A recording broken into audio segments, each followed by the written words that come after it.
Hi, this is James Sayer with the Breakdown. Here we are. Happy 4th of July. It is the 4th of July, and the Breakdown and I wish you a very happy 4th to everyone in the United States, and happy 4th to everyone in the world. You don't have to be you have to be American to enjoy the 4th of July. So we're celebrating Americans declaring their independence from England back in 1776, and all of the wonderful and horrible things that have come with it.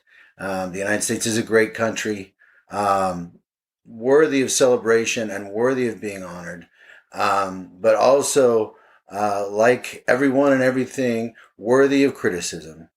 No one gets it right, no person, no state, no organization in the world ever makes all the right calls, and the United States has made some really horrible calls over its 200 plus year history.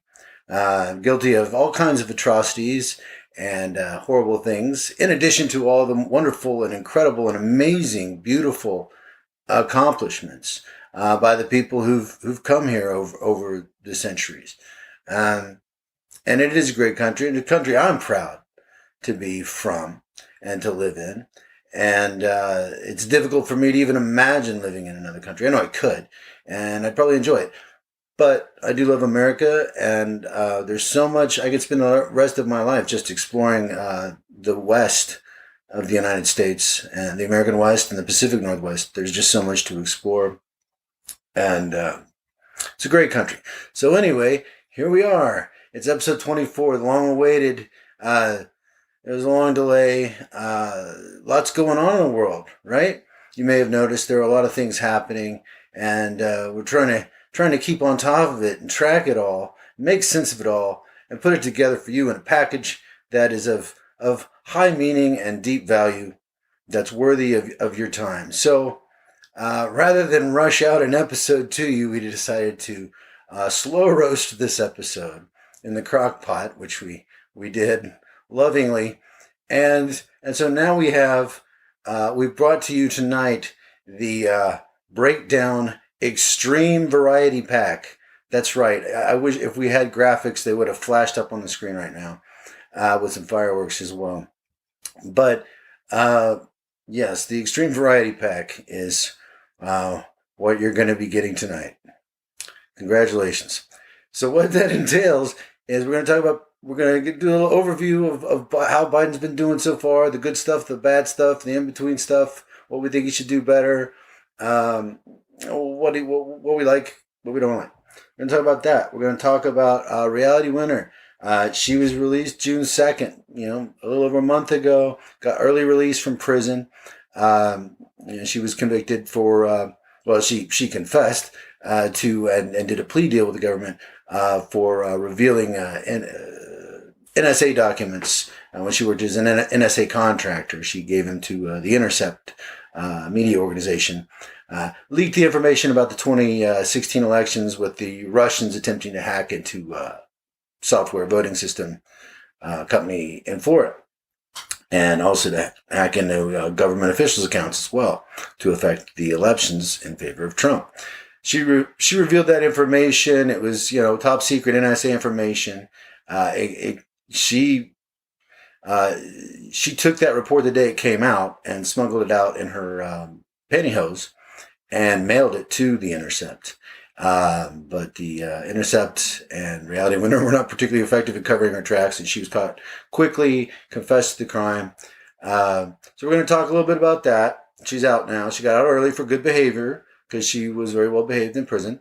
So we're going to talk about that. And then we're also going to talk about Bill Cosby's release. He was just released this past Wednesday. He got out on a technicality. He'd been sentenced 3 to 10 years for aggravated sexual assault of Andrea Constant in 2004. We're going to go into that for why he was released early. But he was released early because the Supreme Court in Pennsylvania overturned that conviction. And they overturned that conviction because the prosecutor at the time that took his deposition for the civil case that Cosby was facing with Constant, not the criminal, but the civil, the prosecution made a promise in exchange for Cosby's testimony. They would not use that testimony against him in a criminal prosecution. And the criminal prosecution, with a different prosecutor, ended up using that testimony to help secure his conviction in the Constant criminal case. So the Pennsylvania Supreme Court basically overturned that decision. Basically said, you can't promise somebody you're not going to prosecute him in exchange for information. They hold up their end of the deal, give you the information, and then you renege on the deal and prosecute him anyway. That's just a basic violation of fairness and essentially a form of entrapment.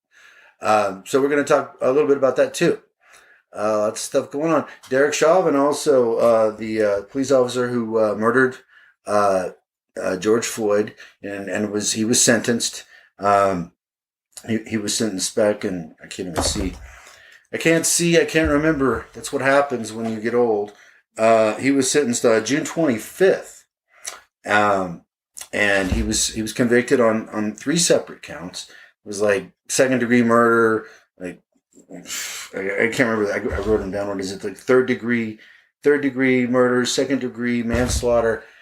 He was only sentenced on second degree murder, the most serious charge. That's a Minnesota state law. That's how they sentence you there. So you're just sentenced according to the most severe crime. The state recommends typically 12 and a half years for that type of second degree murder, that sort of crime. But the judge gave him 22 and a half. So well over what is typically recommended. Now Chauvin actually faced and could have served up to 40 years for second degree manslaughter, which to most people that I've spoken to, seems that would be quite appropriate, if not a life sentence. But that's typically it's 40 years for second degree manslaughter. A life sentence is typically for something more premeditated. So the fact that a lot of people are disappointed that he only got, progressives in particular, disappointed Chauvin only got 22.5 years versus the full 40. I don't blame him.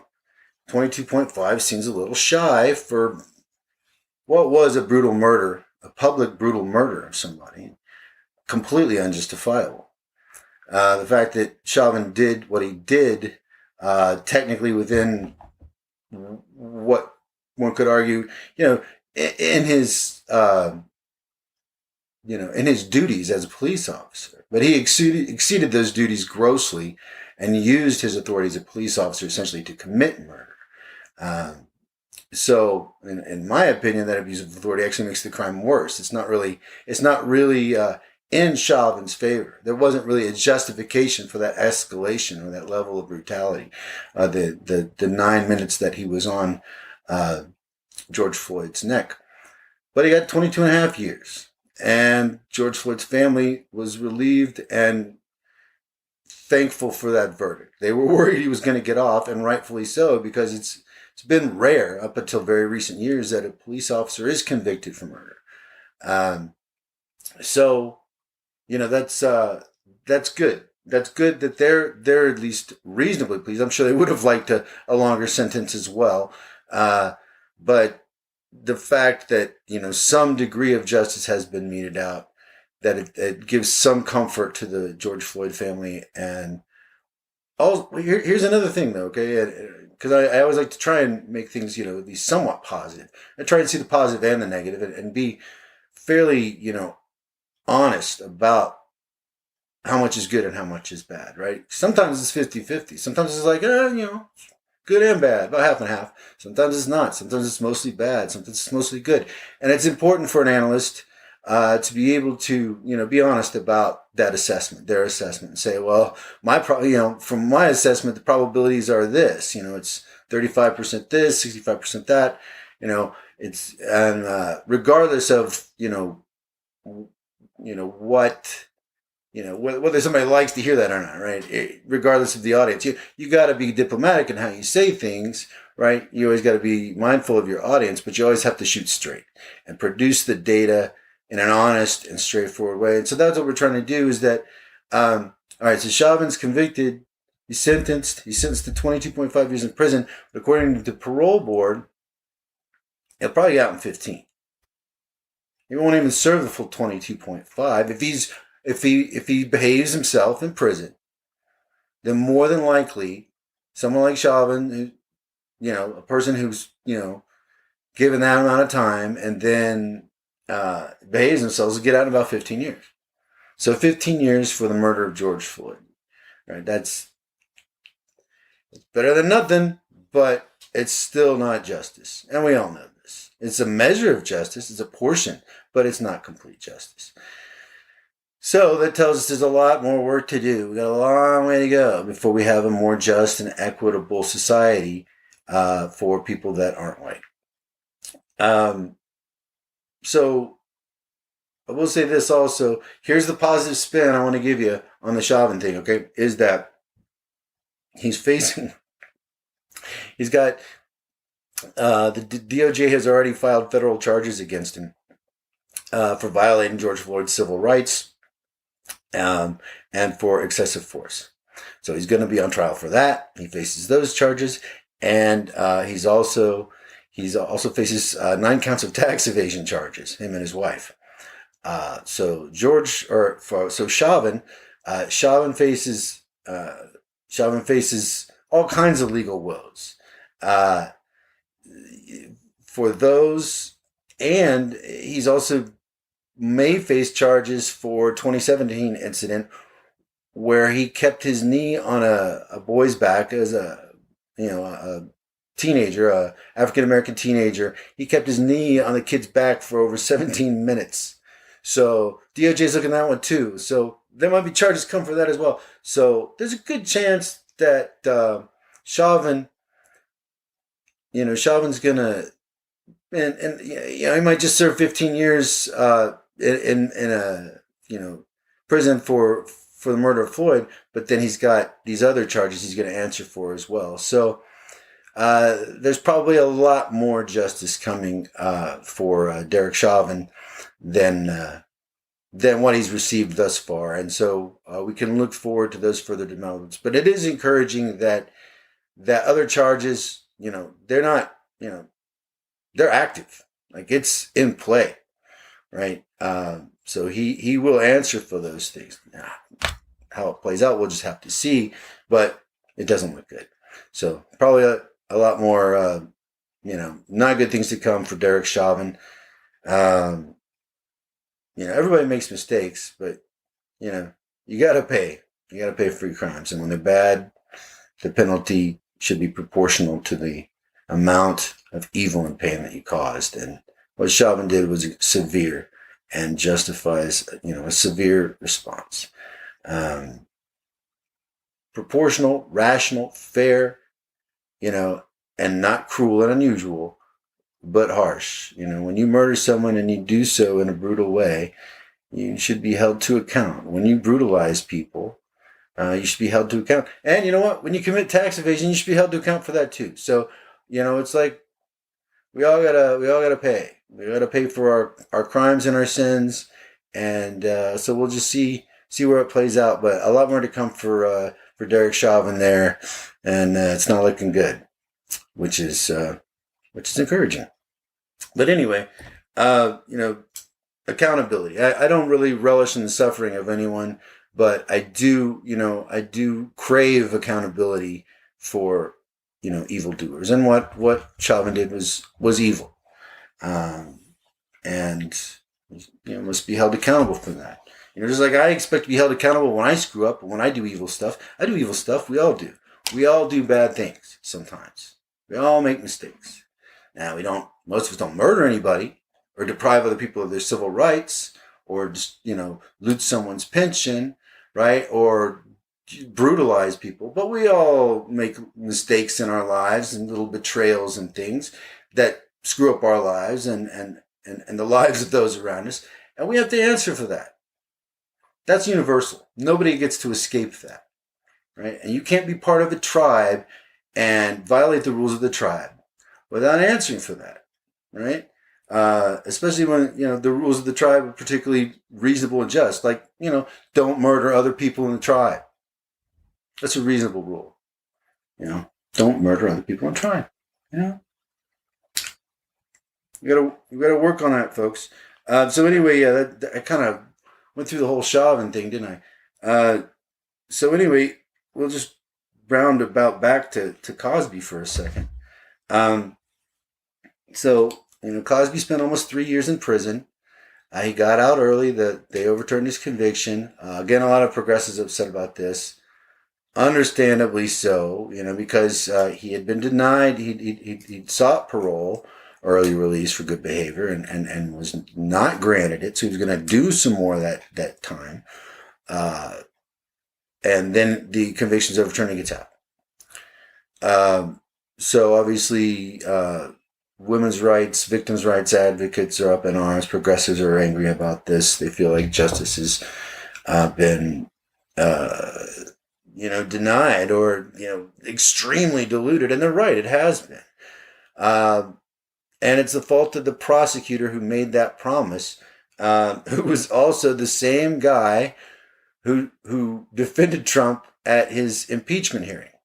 So, and I don't know if you saw any of that performance, but if you saw his performance, you would understand that it would not then surprise you that he made this ridiculous move to make this promise, and so that's the prosecutor's mistake, and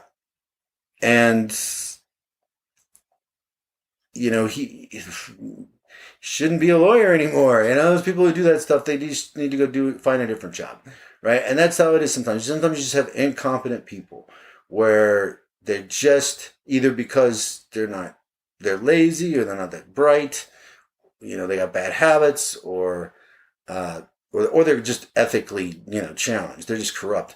For any one of those reasons, they can not be good at what they do. This guy falls into that category.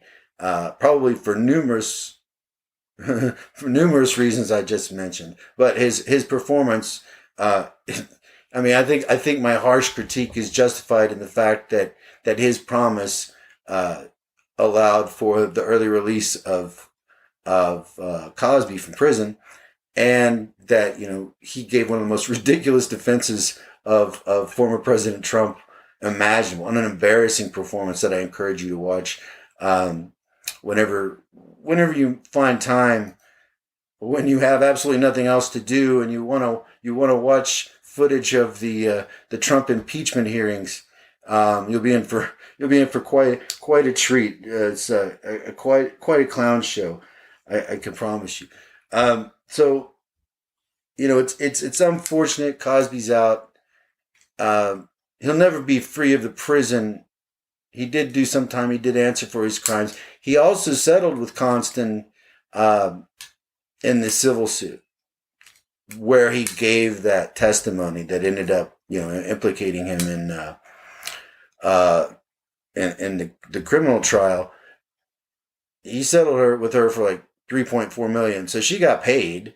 And he did time. He did, almost 3 years. So there's some level of justice. It's not full. It's not complete, right? And it's right to be outraged. I guess I'm talking to progressives right now.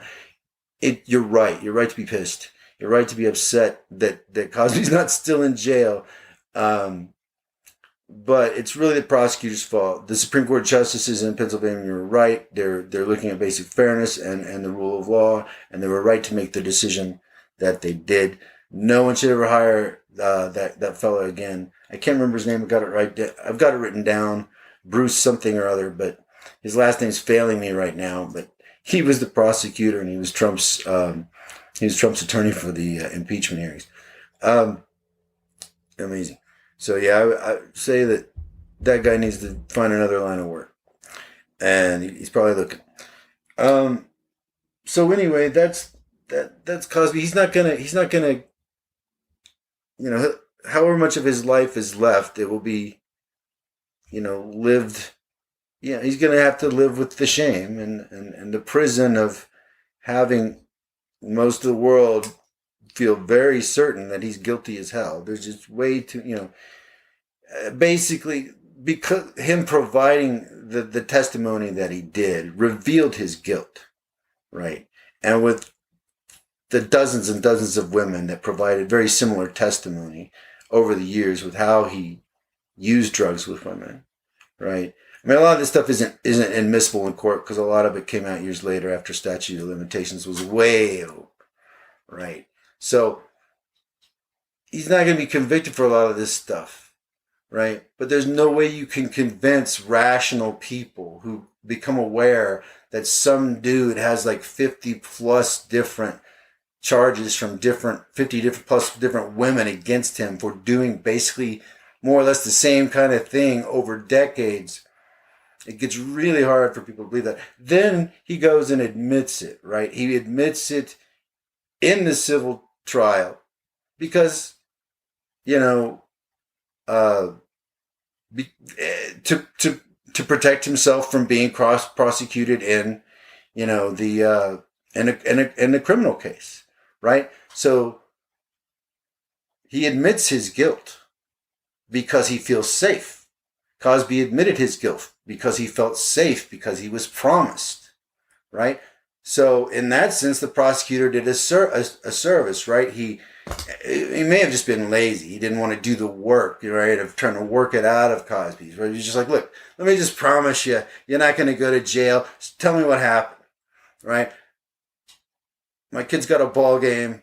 I need to go get something to eat. I need to go. It's kind of that feel to it. It's like he, it was just like, I don't want to deal with this. Look, I didn't take the victim's, didn't take the, the victim's pain and violation maybe as seriously as he should have. And I think that's true for all of us. I'll admit that for myself, all right? I'm here to put myself up as a sacrificial lamb and confess to you that most of the stuff I criticize on this show, I am guilty of 100%, right? So I know when I say, like, I know somebody's an idiot, it's because I've done that idiotic thing at some point in my life, probably in my 20s. That we live and learn from our mistakes. We have to learn. We have to face the shame of our wrong and the pain that we've caused, right? That's the only way to move forward, is that we face what we've done to other people. When we betrayed them, when we lied to them, when we let them down. Whatever it was. All the different myriad ways we can screw things up, right? You learn. You move on. You keep learning. You shake it off. Don't let yourself off the hook, Hold yourself. Stare in that mirror. Look at yourself in the face, right? Look at it, who you really are, And it's like, people are guilty of all kinds of horrible things, and they need to be forgiven, right? Everyone needs a chance at forgiveness. Everyone needs a shot at forgiveness. But they need to be honest about it. They can't try and lie their way out of it, or BS their way out of it, or weasel or cheat their way out of it. It's not how it works. The only way you really get out of it is full confession. You own your evil. You own the wrong that you did. You say you're sorry and you mean it. And you take specific, concrete, sustained actions over a very long period of time to change your behavior, to become someone different than you were. It's part of life. We live and we learn. We're influenced by our genes and our environment. And we react accordingly based on those inputs. That's what the best available scientific, measurable evidence tells us thus far. Maybe a lot more to it than that. Could be magical. There could be dimensions. It could be string theory, not really theory, you can't test it, but string theory could be real. Right? It's a cool theory mathematically, zero physical evidence that it's real at all. Really cool idea, right? It could be real. We just have no evidence for that at this point. It's a new theory, right? Again, like I've said, I don't know how many times in this show, we've only really been involved in a rigorous, disciplined use of the scientific method for 400 to 500 years. Not really that long. And our really serious scientific capabilities have only kicked in just in the last 50 to 100 years, with huge gains just in the last 20 or 30. So we're just getting started. We're just beginning. And already our technology is already outpacing our ability to manage it, right? our human immaturity, right, to interact with each other, to manage our affairs and our resources is pushing us to the brink of extinction. It is, and most of you, I think, know it, right? With the environment or with politics and violence, right? Or the potential for nuclear devastation, right? There's a mismanagement of gross mismanagement of resources that could, much be, shared much more effectively, right? There's lots of effective solutions out there, but reaching the political solution to implement those effective solutions is the real challenge, right? Navigating all the different interests of all the different people involved in an issue, right? And coming to some kind of consensus, some kind of negotiated agreement on the best way forward on really challenging, difficult, complex issues. That's hard. That's hard stuff. And our country's in terrible shape because our educational system's in tatters. I mean, we got a pretty good university system. We got to admit, it is. I'm proud of our university system. I think it's pretty impressive. And I think the rest of the world agrees. That's why they send students here. Our public educational system, not that great, right? And I'm not busting on the teachers. I think, most of them try and do a good job. And I think there are a lot of really good ones. I also think there's a lot of lazy ones too, just picking up a check. But that's true anywhere. That's true anywhere. There are lazy people just phoning it in government, in the private sector. It's everywhere, man. And there's high achievers, and they're a minority, and they're everywhere too. But in much smaller percentage to people in the middle of the road, a little hardworking, a little lazy, kind of, right? If they have the right leader, they're on top of it. If they have not such a good leader, not so on top of it, right? Heavily influenced, right? Like high achievers sometimes, which I occasionally am, they're just hard chargers, man. They're not going to be stopped, right? And you put all kinds of stuff in their way. They're going through it, around it, under it, over it. They're going to do it, right? I respect the hell out of that. And I try to embody that, and occasionally I accomplish it. But also, a lot of us struggle with just not wanting to do a lot of stuff that's unpleasant or unenjoyable. Has to be done, but we want to do it. But we struggle. We struggle with this idea of how do I force myself to do this job that sucks and I can't stand and that pays me lousy and treats me like garbage, right? We all struggle with all these little challenges in life, but we got to move forward. We got to move forward, and we got to move forward politically, and we've got to find a way for people to forgive each other. And I'm not saying forgive Cosby, and I'm not saying forgive Chauvin or anything like that. I think these people should be punished, harshly for what they've done. And I think Cosby will live the rest of his life in shame, free because of prosecutorial screw up, but not free. Free physically, which, yes, does suck. I won't pretend it doesn't. But he will never be free from the shame. And, even though he's out, there's, let's be honest about it. Sucks. It sucks that he's out, right? Let's not try and sugarcoat that. He should be in longer, but the prosecutor messed it up, But at least he served almost 3, and at least he paid out 3.4. That is progress. It's just like the Chauvin thing.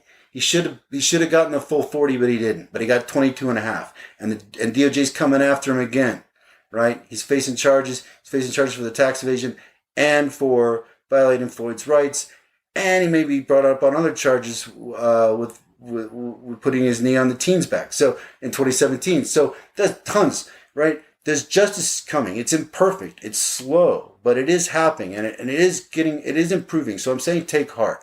I'm not saying it's all good, because it's not all good. Things are jacked up, and the world is jacked up, right? And the truth is, if we don't turn things around fast, the future of humanity could hang in the balance within the next 100 years. It's true. It's true because of climate change, environmental devastation. It's that dangerous. It's that dangerous. Nuclear devastation too. I mean, that issue hasn't gone away at all. and a lot hasn't been discussed about it because there's a lot of national security implications in that, and it's also just so disturbing. Most people don't even want to talk about it or think about it.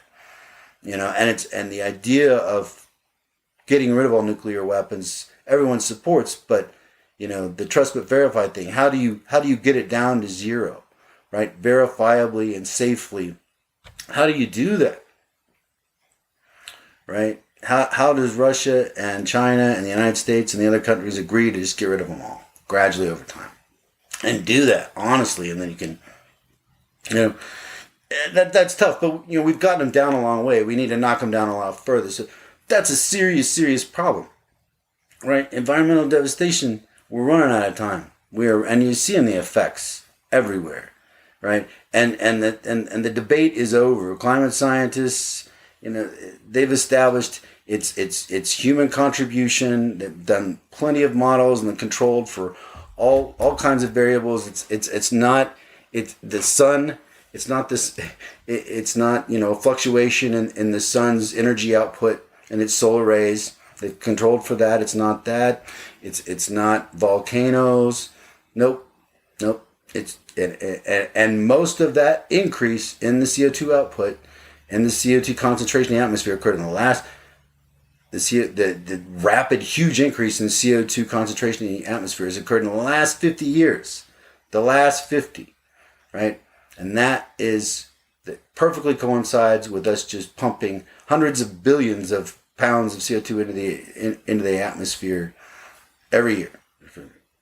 It's just out of control, and we have to get our carbon output under control fast, and a lot of funding for that. Right, that needs to go in the infrastructure bill. A lot more funding for combating climate change, and we're going to have to face that. So I'm sort of drifting into the Biden stuff now, as I'm talking about climate change and the infrastructure bill. Biden, okay, he's here's the overview, right? Overall, we're happy. Probably give him a B+ with his overall performance. We're happy about most of the things. We're happy with the fact that he's not Trump and that he's not totally corrupt lunatic who wants to overthrow the government so he can just stay in government longer and say he won again, even when he didn't. Who doesn't care about messing up the whole country just so he can throw a temper tantrum and pretend like he's a winner when he's not. He never has been. He's been, the word I hate is loser. Okay, I hate that word, and I don't like anyone being labeled that. But he has not been a winner in life. His whole life Trump's has been a fraud and a deceit and a scam straight down the line. Everyone's life he's touched has been despoiled, corrupted, violated. No one is better for having been involved with Trump. Everyone that Trump touches turns to nothing good. He is a corrupt human being through and through. I blame his parents. I think he was raised wrong from the beginning. I think that's where the narcissistic personality disorder comes from, right? He's mentally ill and he's out of control. And he's been coddled his whole life. And he wants to overthrow the government so he can be reinstated in August. These are real things we're facing right now. They're very serious, and Biden has to contend with all of that. And he's got kind of a minefield he's trying to negotiate with all this crazy stuff going on, right? And all these different disparate interest groups within the Democratic Party that want all these different things, understandably so, right? And there's a lot of good Democratic legislation that is on hold because we can't. It's almost impossible to get anything passed in Congress because it's so bipartisan, and it's hard to get one single Republican vote to vote for any Democratic bill, any Democratic sponsored bill at all. So it's a tough spot. That's probably the biggest concern about the Biden administration. And we do have quite a few. Is the stalling of legislation in Congress, and we can thank Senators Manchin and Sinema in the Senate, to ostensibly Democrats.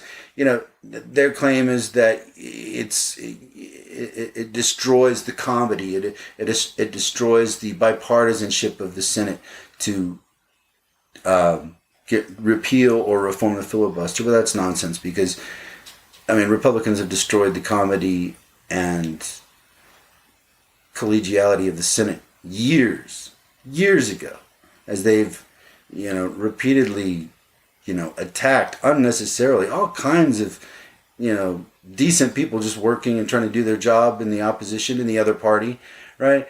And just the lies they've spread. And you're talking about the Senate. You're talking about all the times that McConnell has reformed the filibuster for his own purposes, or refused to give Merrick Garland a hearing, right?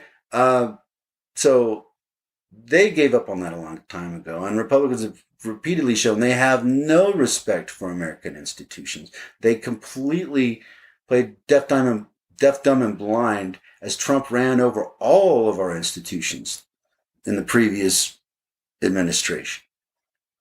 They were getting what they wanted out of the deal, so they just ignored it. They don't have any respect for our institutions, which are the guardrails that protect our democracy. They have no respect for it at all. As soon as the filibuster is inconvenient to Republicans, they will repeal it. They would repeal it in a heartbeat if it would serve them. But they won't, because it serves their interest to keep it. I mean, more often than not, the filibuster is used to block progressive legislation that most Americans want. And they use the filibuster to stop that. So they're not going to get rid of it. They're never going to get rid of it.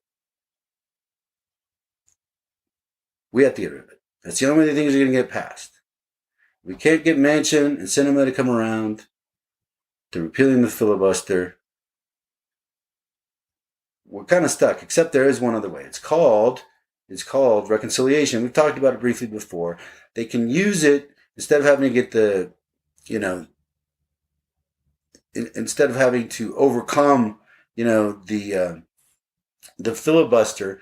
You can just have you got to have more than 60 votes, to override a filibuster. And with reconciliation, you just have to have 51 votes to pass legislation.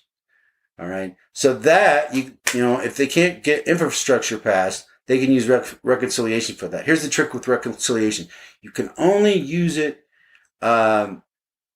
for legislation that has a specified direct relation to, an intentional relation to increase in either spending or revenue, right? It cannot, there's all kinds of policy. Every legislation has some impact on spending and revenue, right? But most legislation is not geared specifically towards generating income, right? Or generating debt, right? It's not about spending or, increasing revenue. It's about, this, cleaning the water or building these schools or something like that. And it's going to affect the budget. It's going to affect spending. It's going to affect revenue, but it's incidental to that, right? So it has to be directly budget related for it to be, for them to use reconciliation, which allows them to avoid the 60 vote threshold for the filibuster. And they can just, if you get 51 votes, you can pass that bill, right? Now, the reason reconciliation exists, right, is to overcome the filibuster, right? The reason it's not used as much that often and it used to be used a lot, but isn't anymore, is because it used to get used a lot, too much, right? Well, they used to use with reconciliation, they used to use it for everything. It just didn't matter, right? If they had a reconciliation, if they wanted to use reconciliation, they would just use it for all kinds of different, whatever they wanted to use it for, to overcome the filibuster. But the Byrd Rule, which was passed, I think, in 1974, it's not passed, but it's a Senate rule, basically. All right, it's a Senate rule that allows basically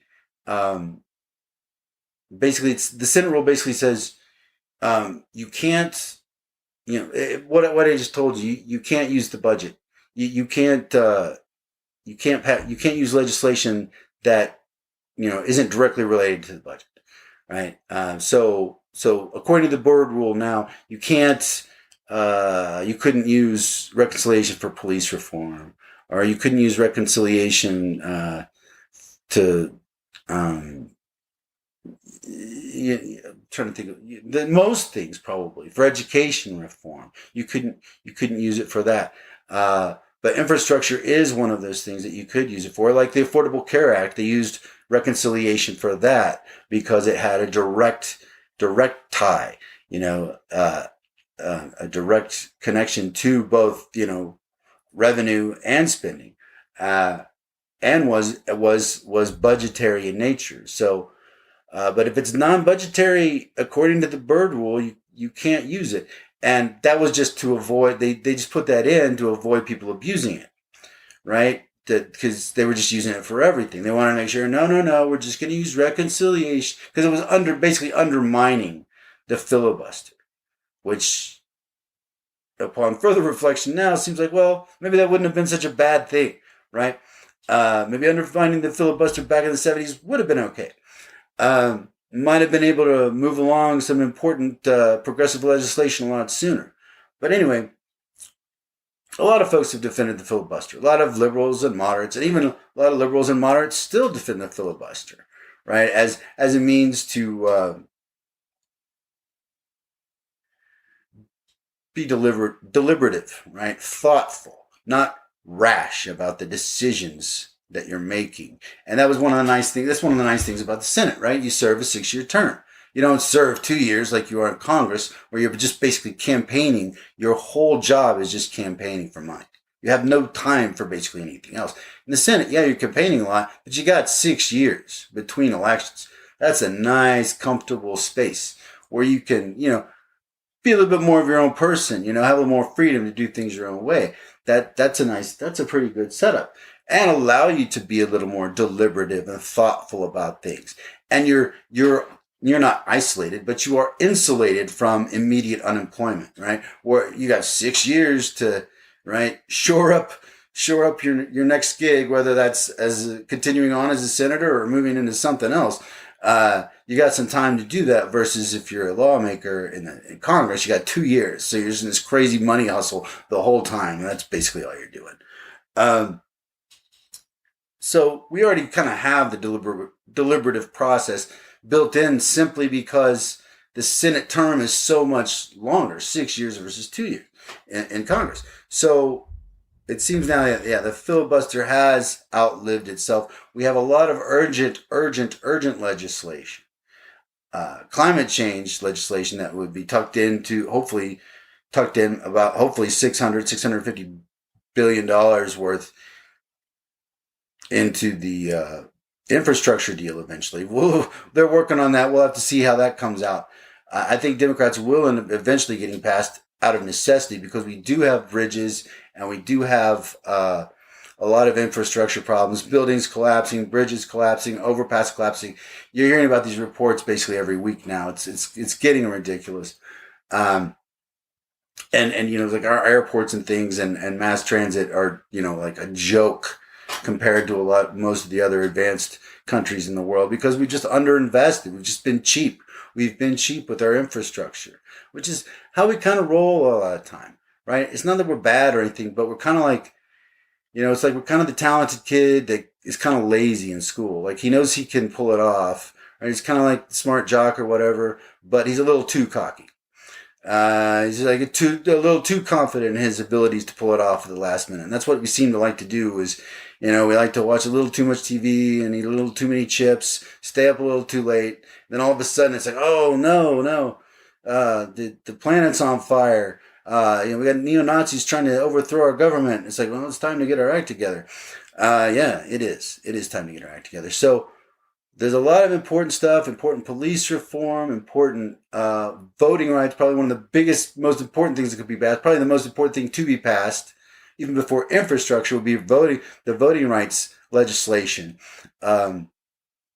because that's going to protect Americans' right at the ballot, which is, right now, the Republican Party is doing everything it can to make it difficult for Democrats to vote, and for people, for the opposition to vote. And there are all these different types of restrictions and ways that they're trying to come up with now, that certain that a Republican state party, come up with ways that they can just overturn the rule of the voter. Just say, well, we know you wanted this Democrat in office, but since we passed this law that the state's allowed to decide the actual outcome of the vote, we've decided that's a bad idea. So we're going to select the other guy instead. And they're trying to do that. And they're in dozens of states in this country. And it's alarming. And we've already tried to overthrow the country. We got 3 in 10 Republicans who say that they think Trump will be reinstated in August. That's not good. That's a very bad sign. And keep in mind too, right? 74 million Americans voted for Donald Trump. And 3 in 10 think he'll be reinstated. We're in a very messed up situation. A lot of folks got their head in the wrong place.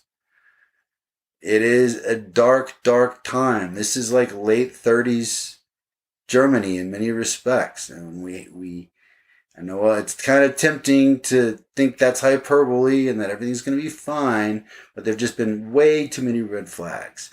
And we've got to get moving on legislation and get it passed. And we don't have much time. We have to protect voting rights because the Republican Party right now is doing everything it can to take them away, to make sure that even if a majority of Americans do vote for a Democrat, that they can find a way to make those ballots go away or not count those ballots, right? Keep people from being able to mail in their ballot. Just throw those mail-in ballots out. They tried that. Oh, you mailed it in? And you were told that it was okay to mail it in, but we decided, no. Even though there's no evidence of voter fraud, we're just going to allege that they're just making up stuff to get their way. And it's gotten obnoxious. It was obnoxious 10 years ago. It was obnoxious when they lost their mind with Obama. And it was absurdly obnoxious with how they worshipped Trump. And they've taken it to another level of absurdity with how they've behaved since Biden's win. That there is a certain segment of our population that is bent on having their way no matter what. And they don't care who they have to hurt or destroy to get it. That's true. And we've seen that throughout humanity. No culture or society is immune from that. It's something that is very serious and could go off on our face anytime. And underestimating the danger could be fatal to our nation, to you and your family. So take the direness of our current situation very seriously. Because Joe Biden is. And he's doing the best he can. He's trying to get stuff passed, but he's stuck. But here's the thing. We're talking about reconciliation. All right? So, here's the problem with reconciliation, right? You can't pass legislation that's not directly related to the budget. Now, that's according to the Byrd rule. But you can ignore that Senate rule. It's not a law. It's just a Senate rule. Now, the Senate parliamentarian, the lady named McDonough, who I think she's been criticized, but I think she does a good job. She has a job to do, which is follow parliamentary procedure, and I think she's been doing it well. And then she's criticized by Ilhan Omar for not allowing them to put the $15 minimum wage thing in with the American Rescue Relief legislation. And she called for McDonough to be fired. I think that's ridiculous. McDonough was just doing her job because that's not, according to the rules of reconciliation, that $15 an hour minimum wage increase is not, would not be justified according to reconciliation. Now, Ilhan Omar called for her to be fired, but that's really unnecessary. You don't need to fire the Senate parliamentarian. See, here's the thing, right? If we decide we wanted to just put whatever up, put up police reform, right? Put up the voting rights bill and use reconciliation. Well, the parliamentarians going to say, no, you can't do that because it's not budget related. I'm going to say, you know what? It's the Byrd rule. It's not a law. It's just a Senate rule that we can ignore. It's like, can you really ignore it? Yes. How can you ignore the Senate parliamentarian? Well, the Senate parliamentarian it's just a job. It's an unelected position that you can be fired from. And they've been fired before. Trent Lott fired the Senate parliamentarian back in, I think it was 2001, because he wasn't cooperating with the GOP's plans back then. So, and the parliamentarian's points were valid. He stuck by his guns. He got fired. There's no need to fire McDonough. We have Vice President Kamala Harris, who can legitimately and constitutionally override the presiding officer. Can override, and this is according to the Byrd rule as well. The presiding officer can override the ruling, which is advisory. It's an advisory ruling. That's it. They perform an advisory function. There's no law. The Byrd rule is not a law. The Senate parliamentarian is doing her job, and the parliamentary rules are there for a reason. And reconciliation, the restrictions, the Byrd rule is there for a good reason, right? Because reconciliation was being abused. They arguably were using it too much, but maybe that abuse wasn't really so bad. Maybe the filibuster is the greater evil. And it appears to be now, as we do need to pass urgent legislation. And we talked about climate change. We're running out of time. We're running out of time on climate change. We have to take we've put it off. We put it off for 40 years. We've known there were serious problems. The last 20, really clearly, there were serious problems. And even the last few years, it's become even more and more clear. And that we were promised by a lot of people skeptical of government intervention or skeptical of reducing our carbon footprint, that these magical technologies were going to come along, right? And that they were going to pull the carbon out of the air, or they were going to store it in the ground somewhere safely. And we wouldn't have to reduce our carbon output at all. We could just put it into this somehow eternal, container that would hold all our carbon for all time, right? Or we could just crank out the carbon forever and just have a giant vacuum cleaner, suck it in, and then it's going to go in a limitless hole in the ground somewhere, right? There was this kind of, we're going to come up with some solution, or we're going to shoot, some kind of, chemical into the air, to make the carbon go away. What could that do? What knockoff effects, or what unintended consequences might that have? Or the idea is that we're going to put some reflectors up in space to reflect part of the sun's energy away. None of those technologies have appeared, and most of them pose more problems that could potentially be worse than the actual problem themselves. They potentially mess with the climate in dangerous ways that we can't even calculate yet. Those magical technological solutions that people were saying were going to save us, that we wouldn't need to cut our carbon output. Don't be this liberal hippie, right? None of them have come to pass. The best evidence right now we have is that we need to cut our methane and CO2 emissions drastically, and that we're rapidly running out of time, and that global warming is happening on a faster scale than expected, with dramatic consequences across the globe that you can experience almost probably any day of the year in one aspect or another. And if you're not experiencing it one day, you can get on the computer or the TV and hear about some climate change affected event happening that day, because it's happening all around, whether it's wildfires, hurricanes. This is urgent stuff, right? It's going to be flooding, right? Large swaths of the world could be uninhabitable if this goes too far. We're running out of time to be able to reverse the effects, right? And we know how to reduce our carbon output, but, it costs some money. It costs some money, right, to use the technologies that do work and put them into place, right, to reduce that carbon output, or to make the cutbacks necessary, right, to reduce our carbon output. That's going to come at some cost. But at least our children get to survive. At least we get to survive. And our grandchildren get to live. We don't wipe out the planet and make it uninhabitable for most humans, which is what we're in the process of doing. So we're in an urgent situation. Stuff has got to get passed. So if Democrats want to pass stuff, they can use reconciliation. They have to. Kamala Harris has to just overrule the Senate parliamentarian. They can use whatever they want. There's no law against it. And while it's bad form, right, in some ways, you kind of want to follow the procedures. But that was based on the assumption that the other party was going to operate in good faith, and they haven't been doing that for over a decade, probably longer than that.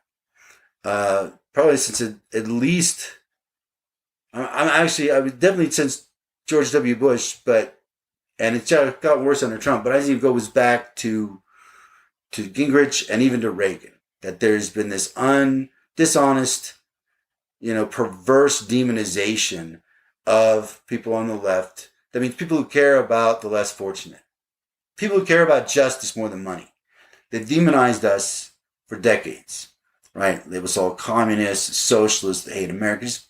Nonsense. Makes my blood boil. It's disgusting.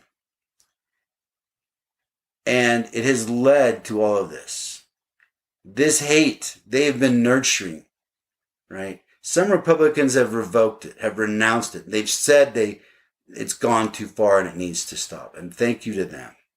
And some have left the Republican Party, true conservatives of conscience, who've said it's gone too far and they've gone off the rails. They've gone from being conservative to proto-fascist to full-on neo-fascist. Here they are. Sadly, though, far too many Republicans are still in there, and they want what they want, and they'll just pretend the election was stolen, right? They'll just pretend that Hillary Clinton had something to do with, that she was part of the attack on Benghazi somehow, right? Or that she's involved in some nefarious child molestation ring. Just the absurdities that they are willing to go to, right? The nonsense that they're willing to espouse now has reached an insane criminal level. And Republicans must be defeated. And the urgency of the matter cannot be overstated.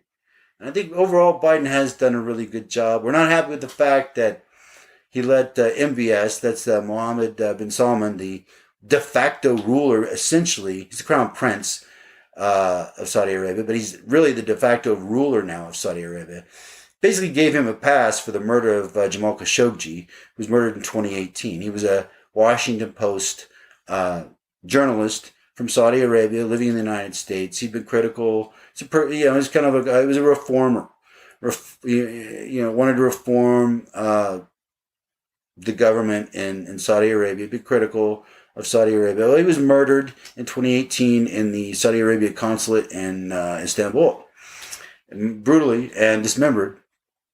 The CIA determined pretty easily that it was this Saudi hit team that had been directed by MBS himself. So there was, Saudi Arabia did sort of their song and dance placation thing. They put on a show trial. They convicted some people of, on the hit team of the murder. 5 people were sentenced to death. However, 4 of those sentences were commuted and reduced to 20-year sentences. And in addition to that, there have been reports that those people who are serving those 20-year sentences are doing so in rather luxurious accommodations. So to say that justice was not done would be a disgusting understatement. MBS has faced no sanctions or any kind of answer for ordering the murder of this journalist who was living in the United States and whose only crime was criticizing the Saudi Arabian government. that's disappointing. We're not happy about that. We understand why Biden didn't apply more sanctions. He did apply sanctions to Saudi Arabia, but not to Salman himself, and not to MBS himself, because he runs the country more or less. And sadly, from a practical standpoint, we need Saudi Arabia for a whole host of issues. When you think of its strategic importance in the Middle East, not just for oil, but just its location with all the other countries, the other very important countries out there. But also in dealing with Yemen, dealing with China, dealing with the arms trade. They've got a lot of arms trade issues in the Middle East that Saudi Arabia can be helpful with. So there's a lot of different things. They're a close ally. They're a very close ally, and obviously, we're deeply entrenched because of the oil and our other, geopolitical interests. And it could make things a lot more complicated if we, slap heavy sanctions on MBS or try to have charges brought up against him in the International Criminal Court, which I would like to see. I would like to see that. I would like to see legitimate evidence brought, right, in the International Criminal Court, because the criminal trial that was done in Riyadh for the murderers was not anything remotely resembling a legitimate trial. There was very little, the transparency. Lots of observers and watchdogs have said it was a very sketchy, fishy trial. And now we see how fishy it was when, that basically a lot of those folks didn't really meet justice. That there was, I think, a few folks who are going to serve 3 to 7 years, and you got the other people who were sentenced to death now serving 20, but they're all apparently, living pretty comfortable lives.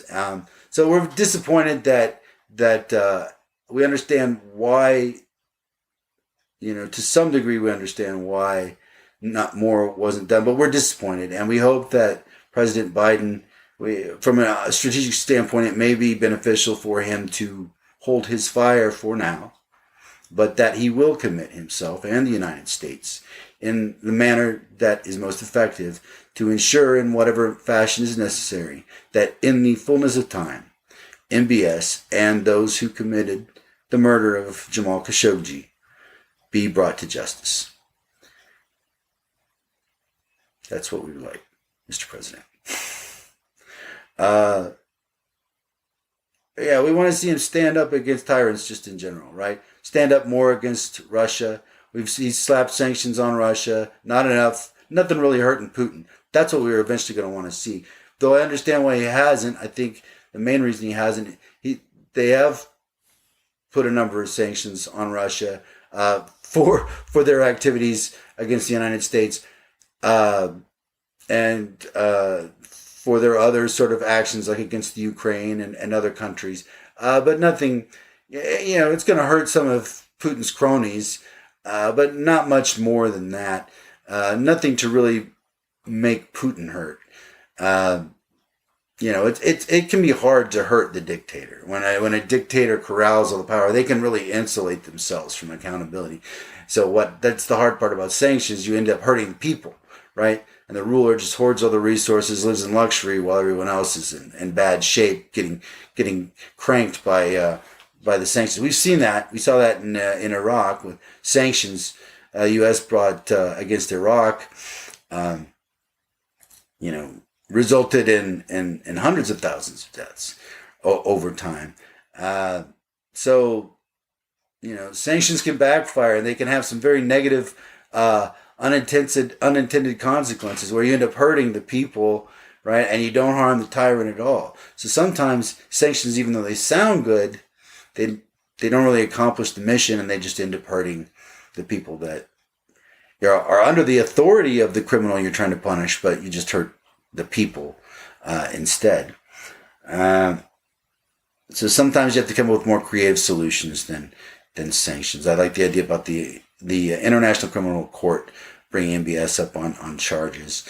Obviously extracting MBS from the Saudi kingdom would be extremely difficult, not impossible for the United States, but there would certainly be a lot of implications and difficulties attached to such an arrangement.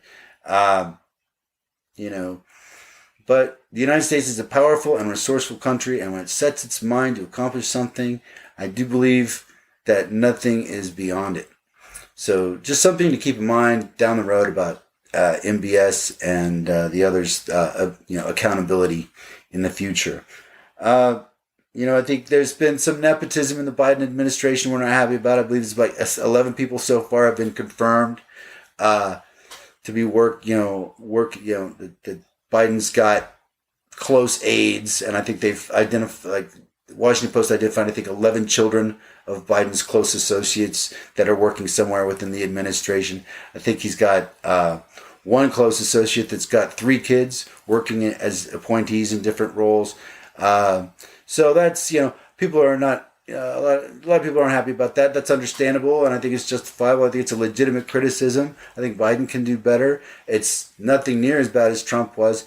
Biden Biden didn't say he wouldn't hire friends, so he hasn't violated a pledge. Biden pledged that he would increase diversity, which he has.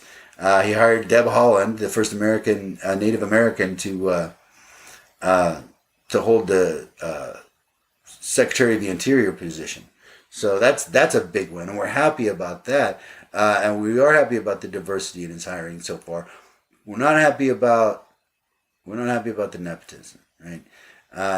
In some ways, it's understandable, and some might make the argument, hey, man, it's like Biden didn't have any time to fill those spots, right? Because, Trump and his administration did everything they could to delay the transition, everything possible. So I think there's a little bit of a point there. And, that's the old way of doing things, right? That was pretty much standard operating procedure not that long ago.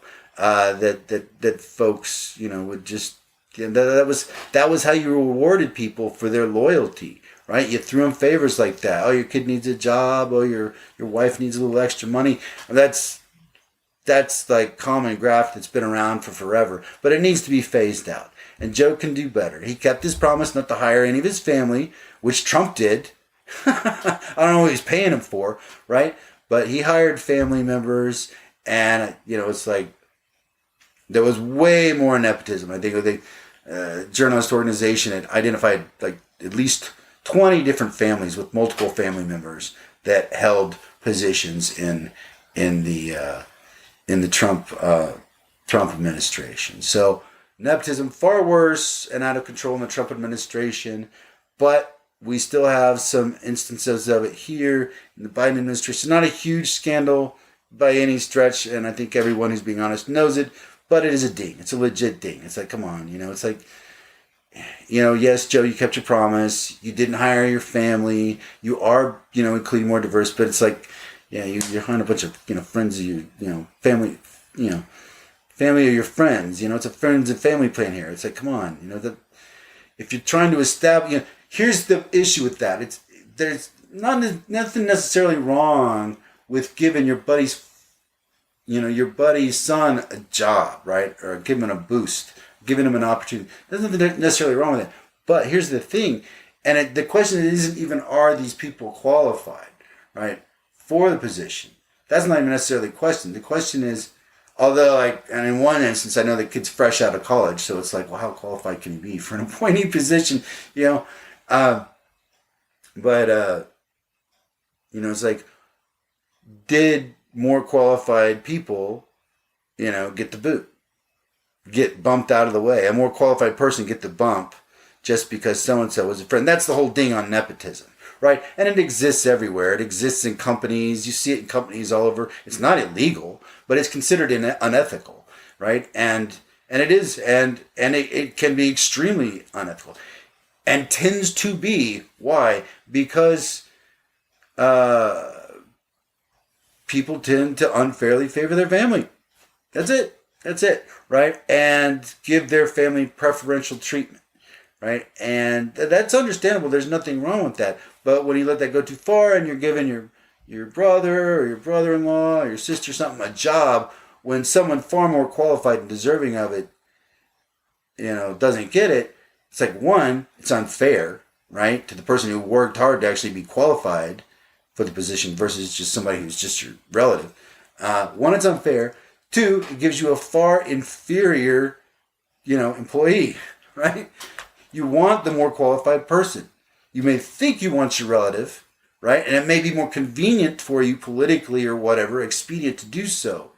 But in the long run, it's actually better to make the tough choice, not go the nepotism route, and hire the more qualified person who's actually done the work to be qualified to do this role, has made the sacrifice, gone through the education, the training, and the suffering to perform this job. They've earned it. They've earned the right, where this person hasn't, right? They're just a relative. They're just a friend. That's the whole dirty bust on nepotism. And it's got to go. It should go, right? So Biden, you can do better. And I'm not hating on you. Just a little friendly criticism. Joe, I know you're trying to spank a lot out, but we know you can do better. So those are some of my musings about Biden. I could go on, and I know I could go on. Oh yeah, you know it. I could go on all damn night. That's good and bad. Probably at this point mostly bad. But so anyway, overall we give Biden a B plus. But we're disappointed about Saudi Arabia. He's done well with sanctions on Myanmar. Probably more need to be done. A lot more needs to be done with Myanmar. But we are seeing him ratchet up pressure on Myanmar and putting sanctions on a number of the leaders and their companies. The problem with the companies is that can end up having a blowback on the workers, right? Hurts the workers, right? We're not buying their goods. The workers aren't working. They're not getting paid, right? So that can happen. That's tricky with sanctions, right? That's the hard part. So then what do? You're going to invade the place? And, it's like, then how many people die, right? So that's the hard part. How do you put pressure on nefarious, there's a lot of things you can do, but whatever sanctions or pressure you want to apply, you want to make sure that they don't put the squeeze on the people. And that's the challenge. That's the really tricky part. So lots of challenging stuff that Biden's having to deal with right now. We think we're really pleased that the American Rescue Plan that was passed, that was $1.9 trillion that was passed, has been a huge help to America, not just individuals but businesses, the police. I think they got like $350 billion in funding. No Republican voted for the American Rescue Plan that had the police funding. So essentially, basically, in that context, regarding that legislation, the legislation that funded police, the police voted against it. The police voted to defund the police because that American Rescue Plan funded the police. So from a practical aspect, to defund the police people, that's the Republican Party. But there's $350 billion in there for police across the country to use. But Biden's going to let them tap that, cities and states, to use for a number of different innovative strategies regarding gun violence. So they'll be able to use different programs to combat gun violence. Different states and localities can tap that American Rescue Plan money to use that to help, get different programs out there, for like kids after school work programs, for people getting out of jail who need a job. That's really important, right? Or intervention programs for troubled youth. That's extremely important. And other important initiatives. He's stymied right now in what he can do about gun control and gun violence, and Biden wants to do a lot. I know he'd like to see AR-15s banned, assault-style weapons banned. It's probably not going to happen. He'd like to see it. I know he'd like to see large capacities banned. There's stuff that could get passed, but again, like I said, you either got to repeal the filibuster, or we got to use reconciliation, and Kamala's got to overrule the Senate parliamentarian. Back to reconciliation. Here's the problem with reconciliation. We need 51 votes, right? So that means we got to get Manchin and Sinema to go along with that too. right? And all the other sort of moderate Democrats, not knocking moderate Democrats, there's nothing wrong with you, but you got to wake up and see that the Republicans have stopped operating in good faith a long time ago. They have no interest in respecting any institution. They have no interest and they've proven so time and again demonstrably in having any type of good faith negotiation with Democrats or being honest about what Democrats are actually advocating for. At every turn, they do their very best to misrepresent the motivations and intentions of progressives and liberals. You know, to try and demonize us is trying to control you and run your life and all this nonsense. It's like we're just trying to help run the government more effectively and help people, share resources more efficiently and effectively, right? Just make things run better and do things more intelligently so, like, people don't die unnecessarily for a disease. All right, and while I'm on it, let me just say, right, Biden fell short. He fell short of his vaccine goal, which was, you want to have 70%. I know I had to cover up the gray there for a second. His target by today was that he wanted to have 70% of Americans vaccinated. It's only like 48. We fell short, like 22% from that goal. But at least he set a goal. He set a specific, measurable goal, right? Trump, let's give Trump credit. He approved the Operation Warp Speed. Give him credit for that. That's about all he freaking did. Because besides that, he downplayed COVID. He didn't wear a mask. He made a joke of the mask. He made a joke of distancing. He came up with these stupid cockamamie cures. If he had just worn a mask, if Trump had allowed his ego to just shrink a tiny bit, right, and allow himself to consider, right, the impact of his leadership on millions of Americans and wear a friggin' mask to set an example, how many Americans would still be alive, right? Because you and I know, we all know, everyone listening to this show knows that had Trump worn that mask, the Republican Party would be one mask-wearing set of fools. There'd be American flag masks on every one of their faces all damn day. They'd wear them in bed. They'll wear them in the pool if Trump told him to. All he had to do was wear a mask and say, stand 6 feet apart. They all would have done it. All of them. Hundreds of thousands of Americans would still be alive. They're dead because of Trump. They're dead because of Trump and his lunatic minions who put selfishness above the needs of others. Their selfish, short-term desires to not wear a mask, the minor inconvenience.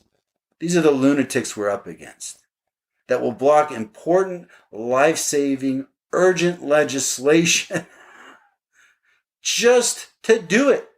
They don't really have a good reason, right? It's just to placate their crazy constituents that they've helped to drive crazy, right? By ensuring we have a lousy educational system, right? That they don't want to teach critical race theory, right? The idea that, systemic racism exists, and that can have long-term implications with negative impacts, on minorities. They don't want to teach like just basic facts, and they're acting like this is some kind of America hating, that we're not gonna that teachers want to teach actual historical facts, not like the historical American myths that we used to watch in the westerns of the 50s and 60s, which I loved when I was a kid. I loved all that John Wayne stuff. Historically, it's garbage, it's nonsense, and it's insulting, particularly to American Indian. But it's entertaining as hell, right? And here's my liberal confession. I love John Wayne, right? I love that guy. And I know he's a right-wing dude from way back, and I said all kinds of terrible stuff that was pretty common for most men and most people probably to say or think at that time, back when he was still alive. I loved the Duke. I loved him. But I got to tell you, obviously his politics were terrible, but he was just incredibly likable. Everyone in Hollywood loved him because he was just so damn personable. He was. You ask almost anybody who knew him, that he was just a really great, he could talk to anybody. And people who knew him were amazed by that he could just talk to anyone. Didn't matter where they were from or who they were. He could just shoot the breeze with them. That's why people loved the Duke. But yeah, his politics were terrible, right? How did I get into this Duke thing? I don't know. This is like the ultimate ramble session. But I guess that was how it was meant to be. But anyway, Biden's got a lot to do. We've got to bust through. All right. If we can't get Manchin and Sinema to overcome reconciliation, what do we do? Right? If they're not going to be for repealing the filibuster, what's the chance they're going to be for, overriding, the Senate parliamentarian? Probably not high. The only thing we can really do as Democrats, right, or from Biden's position that we're aware of is just, he can make offers and put pressure on people. And I hope he is. I hope Democrats are breaking out all the carrots and sticks right now to try and get Sinema and Manchin to come along and go on with the plans to get legislation passed. So we're dead in the water with that, basically. Right? But if he can get Manchin and Sinema to go along with, voting for legislation in a reconciliation package, that the parliamentarian's going to shoot down, but we're just going to ignore and advance it through. If he can get their support, we can pass anything. We can pass anything. If Manchin and Sinema, those moderate Democrats, who live and represent people in much more conservative states, so it's a more conservative Democrat. And we have to be fair about that, right? Democrats in more rural areas are not the same. It's a different orientation than a Democrat that lives in Portland, like me. Or a Democrat who lives in New York City or Los Angeles, right? There's some variations, right? As far as like how you live, the people you're around, the culture you're in, right? And so when you're in a rural area, you got Democrats, but they're a more conservative or moderate version. In general, you're still going to find some far lefties out in BFE, but most of them you're going to find in the big cities. That's just, that's well established. And that there's, that people in rural areas, whether they're liberal or conservative, they share similar interests and similar life experiences and realities that people who live in, big urban areas or the suburbs, their realities, they're all different. These are all different cultures, and we got to work out these differences between all of us, and we have to be respectful of the fact that there's a lot of Democrats that don't want Medicare for all. And they're not comfortable with that, right? And that there's actually a lot of holes in Medicare for all. We haven't talked about that yet. There's a lot of great ideas about Medicare. There's also some big holes they need to fix that would basically make it untenable. Yes. I'm going to criticize Medicare for all, but not now. I mean, there are a number of holes. Like there's potential for a lot of defunding of rural hospitals, the budget cutting that's going to inevitably reduce salaries of doctors and nurses. It'll be a very serious problem. I don't want to be operated on by a doctor that's not paid well. I don't. I want my nurse to be paid well, right? I want the people that develop the drugs and medical technology be paid well. Not like robber barons paid well, right? But I want them to be able to go home and have a nice house and a nice yard and play with their kid and not have to worry about things, right? That's what I want for people in general and people with advanced skills. Most of us agree we want them to get paid more money, but not a ridiculous sum that's virtually unjustifiable from any practical standpoint. A little more equitable sharing, right? But we do need, it's like CEOs don't need to make what they make. Billionaires don't need to make what they make. But doctors need to be paid well. Nurses need to be paid well. Cops need to be paid well, right? And they need to be better trained too. Our cops are far less trained than those in most major industrialist countries, especially in Europe, where in a lot of those countries they go for training for 2 to 3 years, depending on the country. Versus the United States, it's a much shorter process of a number of months, depending on which agency and state you're dealing with. So there's a great idea, lots of great ideas for police reform that are stuck waiting to try and get passed. They got the Democrats' bill just sitting there. It's been passed in Congress, but they can't get it through the Senate. Reconciliation, baby. If we can just get Manchin and Sinema to go along with passing things through reconciliation. Honestly, I don't think Biden wants to use reconciliation for that either. Because if you think you think Republicans are going to go bonkers, right? When we end, if we were to end the filibuster, they'll go even more bonkers if we end the Byrd rule, or if we just ignore the Senate parliamentarians, advice and just start, start passing, start bringing up legislation that's not related to the budget at all, but using reconciliation. There's nothing to stop us legally. It's totally constitutional. It's totally legal. It's just violating parliamentary procedure in the Senate.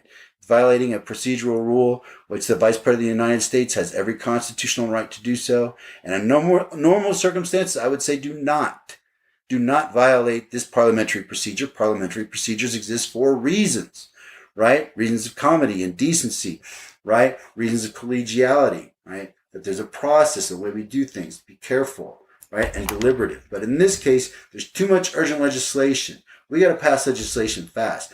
Elections are in November 2022. That's not that much time away. It's like a year and a half away. We got to get things passed and implemented so people can see the ideas work. That the lies about the effective policy changes that liberals and progressives want to pass actually do work, right? Or that they can work and give us time to tweak the things we don't get right? Because no policy is perfect, right? You always have to come back and tweak. And this isn't just government. This is anything. Any project you run, any program you run, any organization you run, nothing is ever done perfectly. You always have to come back and iterate. You must come back and refine and improve upon. There is no perfect bill. There is no perfect solution ever for anything, ever, anywhere in the universe. Ever. Period. All right? We must always come back and improve upon things. But we've got to get stuff done first. We've got to get it on the board. Right? Starting with voting legislation, protecting voting rights in this country. If we don't do that, we may not have another fair election in this country. Like 2022, midterms may not even be a fair election. If a bunch of states won't count a bunch of votes from Democratic districts, or if they throw out a bunch of mail ballots, or come up with some other crazy excuse, or just say that this state party can just arbitrarily decide that the voters were wrong and pick the other candidate instead. Because that's basically what they were trying. They were trying to appoint their own electors, right? Even though electors were, had already been selected by the constitutional process, already selected by the processes that had been identified already. They wanted to change the rules of the game after the election. The absurdities of the Republican behavior just are indescribable. I never thought, and I know I've said this before, I've never thought I would see the Republican Party fall so far. I actually believed they were actually conservative. Most of them are not conservative. Conservative, and there's a history, and we'll talk about this too. Conservatives they've always been a little, less enthusiastic about democracy than progressives, right? A little distrustful of the masses, more sympathetic to the owners and the powerful who control, most of the resources in society, and thinking, well, these are the wiser, more judicious, more disciplined people, and they are, because they've worked hard, and and that's true for a lot of them. A lot of wealthy people work very hard, very smart, very disciplined, but they're not all. Some of them are corrupt. Some of them are just spoiled, from a family who just gave them money, when they graduated college. Not everybody who's rich earned it. I mean, some did. And I would say a lot. I've seen a lot of business owners, a lot of wealthy people who work really hard and are good people, conscientious people. But they're not all like that. But it's time that they pay their fair share, right? They haven't been taxed enough. It's time to jack those taxes up on the high income earners. We know Biden wants to tax people, increase the taxes on folks making over $400,000 a year. We think that's absolutely reasonable. And we say jack the tax on the billionaires. There's no need for them to make that kind of money. All the deficits we have, all the problems with spending we have, we need that money. They're not entitled to that money, all of that money. They didn't do it all, and here's why. Everything that a Bezos or an Elon Musk or somebody does relies on all types of support from the populace and from the state, right? The roads that Elon Musk takes, the road his employees take, right? The property that he purchases or leases. These are all things that are property of the United States, right? The roads are maintained by the people and funded by the people, right? The people pay for those roads that Elon Musk uses, right? Quite often, we've provided the people, the taxpayer, provided subsidies to Elon Musk and most of these billionaires to get their successful businesses running, right? A lot of our pharmaceutical companies are making money hand over fist because of taxpayer-funded grants and research from the National Institutes of Health, from the Centers for Disease Control. There's so many things that the government does regarding research and innovation, not just from the Department of Defense, right? But from all the other different government agencies that invest in our country, whether it be in our infrastructure, right, or in our healthcare system, all the different ways, right, that the people and the state contribute to the success of any business person who's successful, right? And we all should pay our share for what we do. And so those who benefit more should pay more, right? Why? It's not just the ability to pay that you've heard probably your whole life, is that the ability to pay is the argument. You can afford to pay more, so you should pay more. And it's like, does that really make sense? I mean, I guess from like a Protestant sense of duty to God, right? There's that kind of aspect of like, well, God has given me these blessings, right? And it's my duty as a Christian to give back more. Sounds good. I like that. That does no way to guide any kind of rational government public policy at all. You need to make the determination rationally on what kind of resources you need to accomplish the work of the people and how you're going to get that revenue to do it.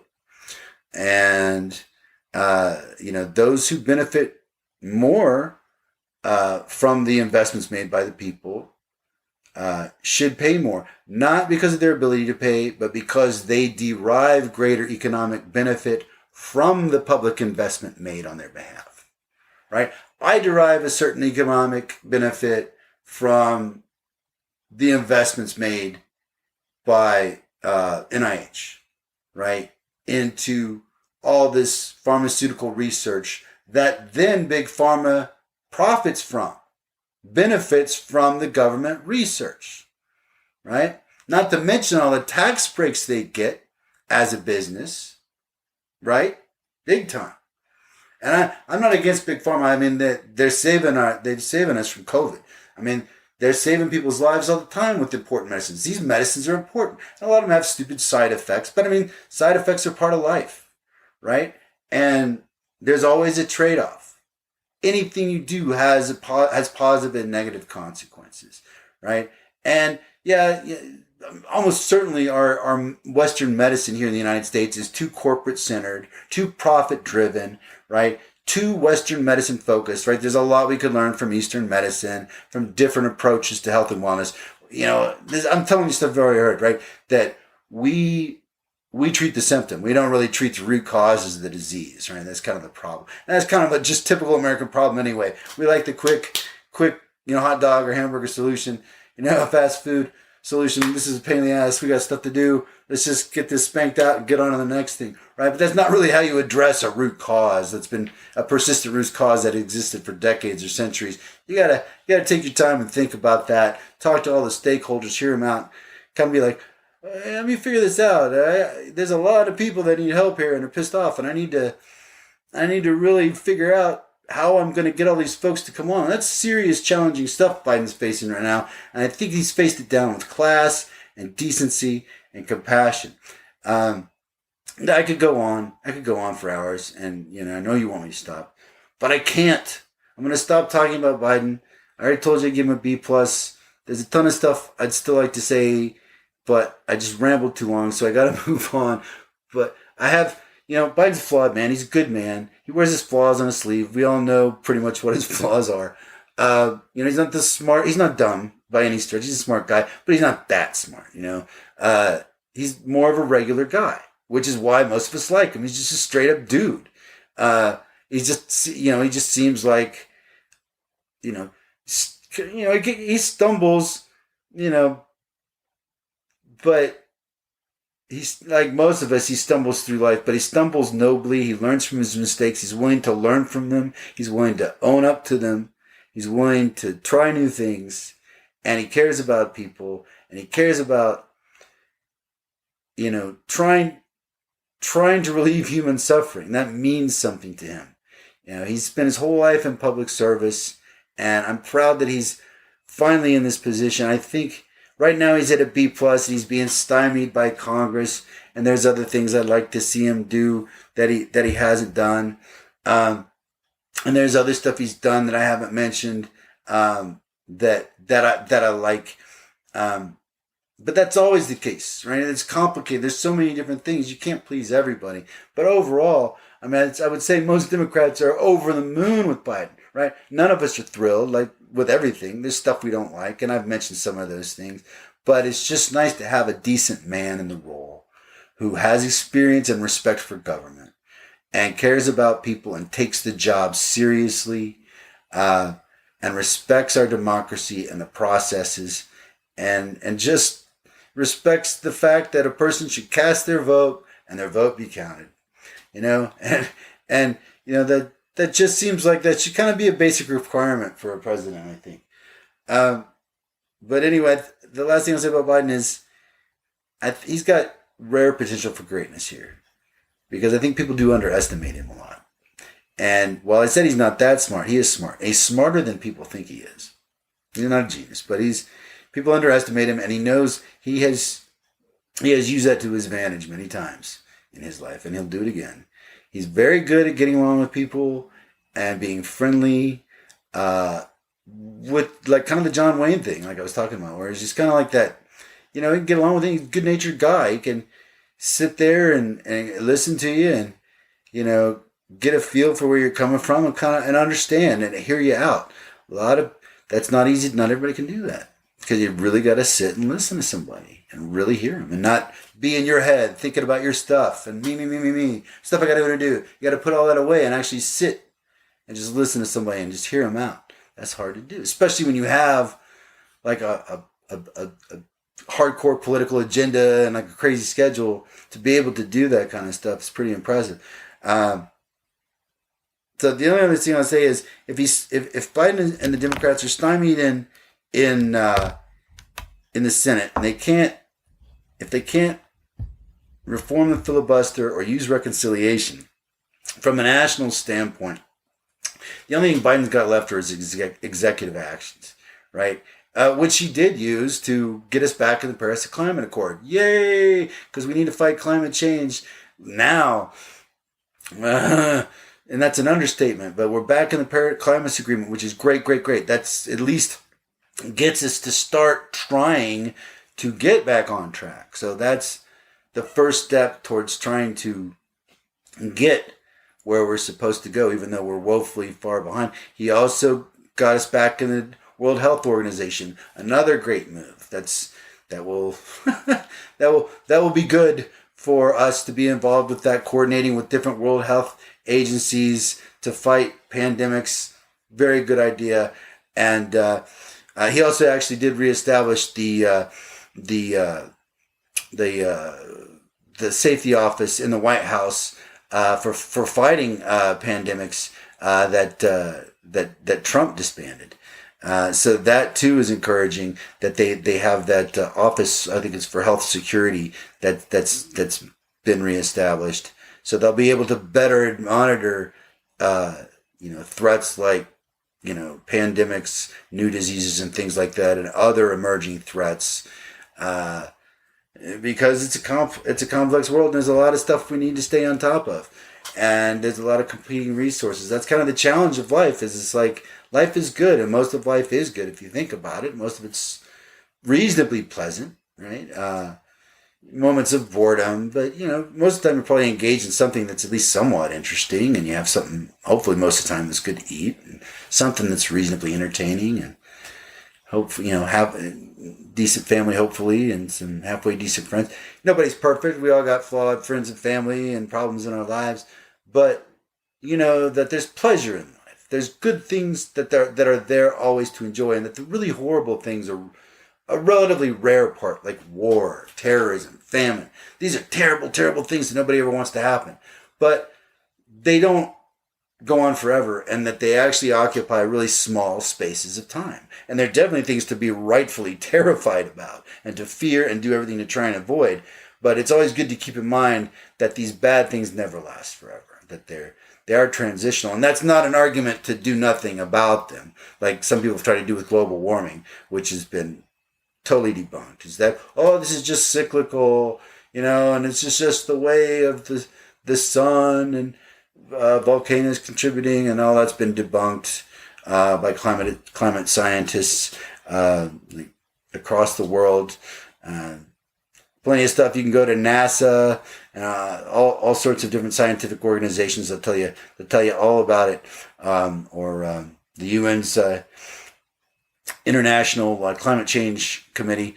They have got all kinds of fascinating, but there's a wealth of data out there. It's overwhelming, and it's like we're straight up running out of time. Our democracy is, right, and our planet is. So Democrats, we're backs against the wall, literally. Like, we don't have any room for screwing up. So if Biden's all he's got, if we can't pass anything in the Senate, at least got some executive actions, and that's good for some stuff up to a point, but there's a limit with what he could do with that, and it could be overturned by the next Republican president, just like that, stroke of a pen. But there's a lot of things he can do. I mean, we can pack the Supreme Court. There's nothing unconstitutional about that. It's politically unpopular. Most Americans are against it. Just like overruling the Senate parliamentarian is unpopular, and I would normally say don't do that. But extreme situations require extreme actions. There is a time when a normally unjustifiable action is justified because of the urgency of the situation. And we all know this is true, right? Most of the time you can't use violence, it's wrong, and you're going to go to jail for it. There is the rare occasion when you have to use it to self-preservation or saving somebody else, right? That's a rarity, but it does happen, right? This too is a rarity, right? Where these urgent pieces of legislation have to be passed, or we may not have the right to vote again. In 2022, those elections may not be legit if voting right legislation is not passed. Now, like this year. It has to be passed, and then that legislation has to be implemented for it to be effective, and that takes time. So we're running out of time. Legislation has to be passed now to protect the vote. Legislation has to be passed now to fix our crumbling infrastructure and to get that climate change, and to address climate change rapidly. And we're running out of time on that. Well, we've put it off. That's big part of the problem is we've put off taking any serious action for so long, right? Compliments of Republicans and big business that didn't want to acknowledge the truth. I'm talking about fossil fuel industry. They put it off for so long.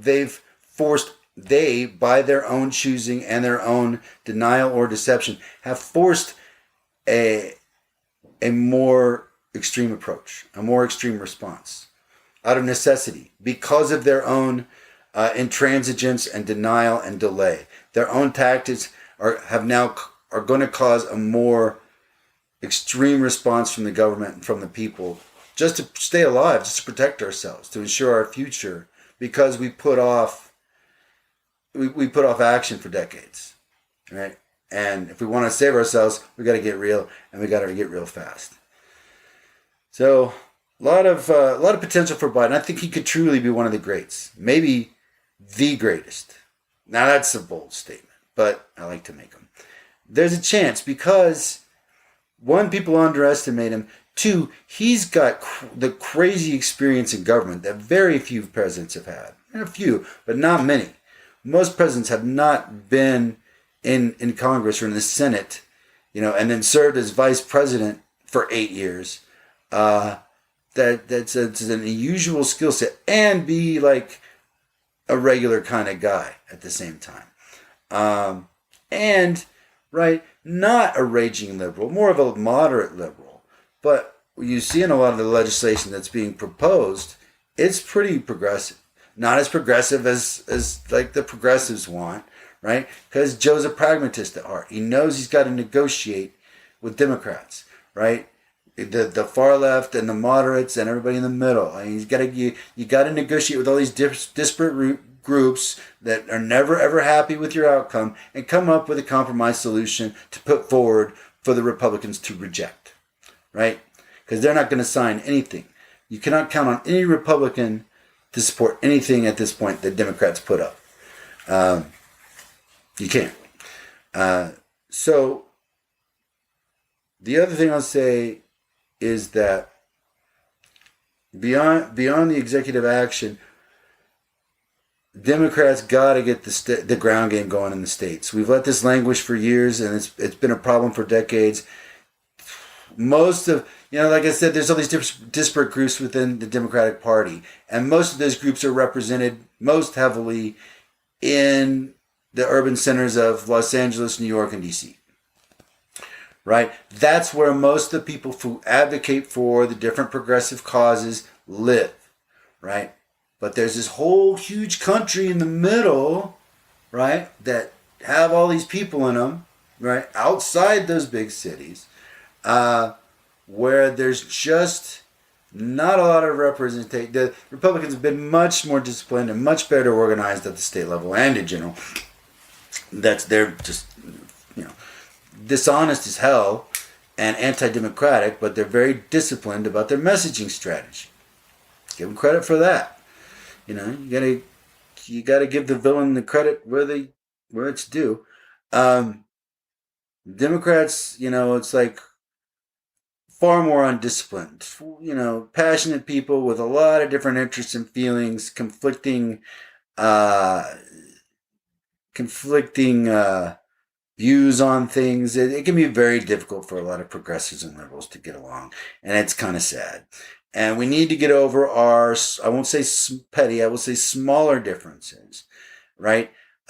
Set them aside to save our country. The progressives, you will not get everything in a bill that you want. Liberals, you won't. And moderates, you won't, right? We're all going to have to give stuff up just to get stuff through. But whatever it is, we got to do it.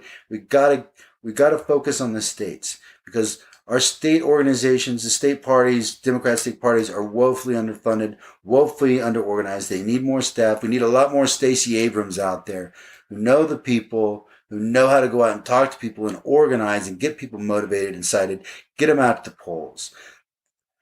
That's our last best hope. And it's not a last resort. It's something we should do, whether legislation passes in Congress or not, whether Biden uses the executive order or not.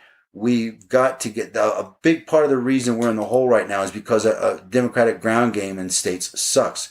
We're not good at mobilizing in states because we've let it languish. We've focused on the urban centers because we have a lot of support there, right? And it's easy. It's easy for us, right, to stay in those urban centers where, along the coastline and in the big urban areas where the support is there and the money is there, right?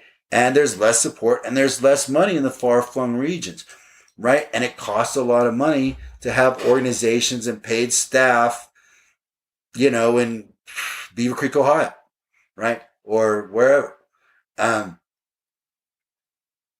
We gotta be willing to pay for our democracy. We gotta willing, I'm not saying give people exorbitant salaries or anything, but we got to get active and we got to get motivated at the state ground game level. And you got to get people out there that want to talk to people. There's a lot of progressives. They're introverted. I'm a little introverted myself. You may not be able to tell, but you got to get people out there that go out and are willing to mix and mingle and talk to people that don't agree with them or maybe don't even like them, but have the guts, right? And to speak their language, speak the same kind of talks, similar dialect, same language, right?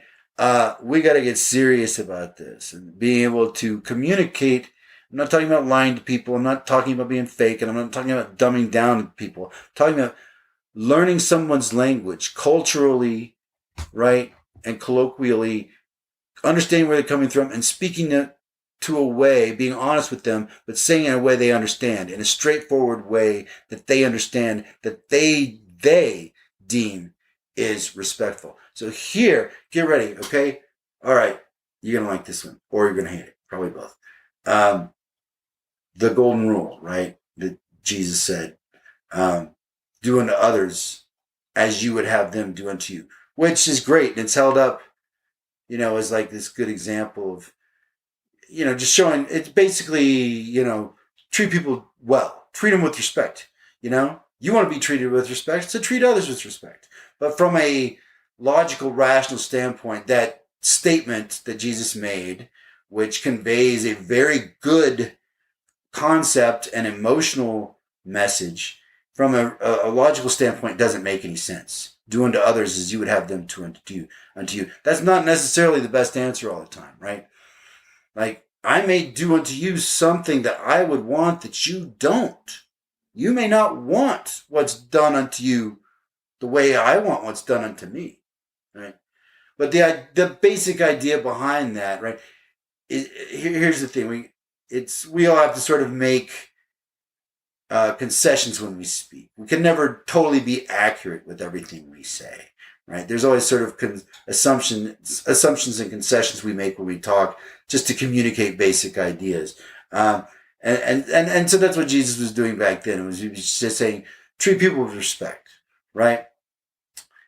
And he didn't say this in so many words, but the idea I think behind it is that focus on them, listen to them, find out the way they want to be treated, and treat them that way.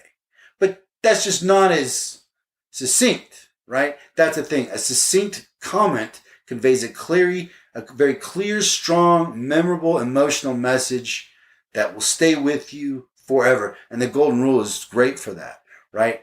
Even though it's not actually, from a logical standpoint, accurate or correct, it still conveys a true message. So I'm not criticizing you, Jesus.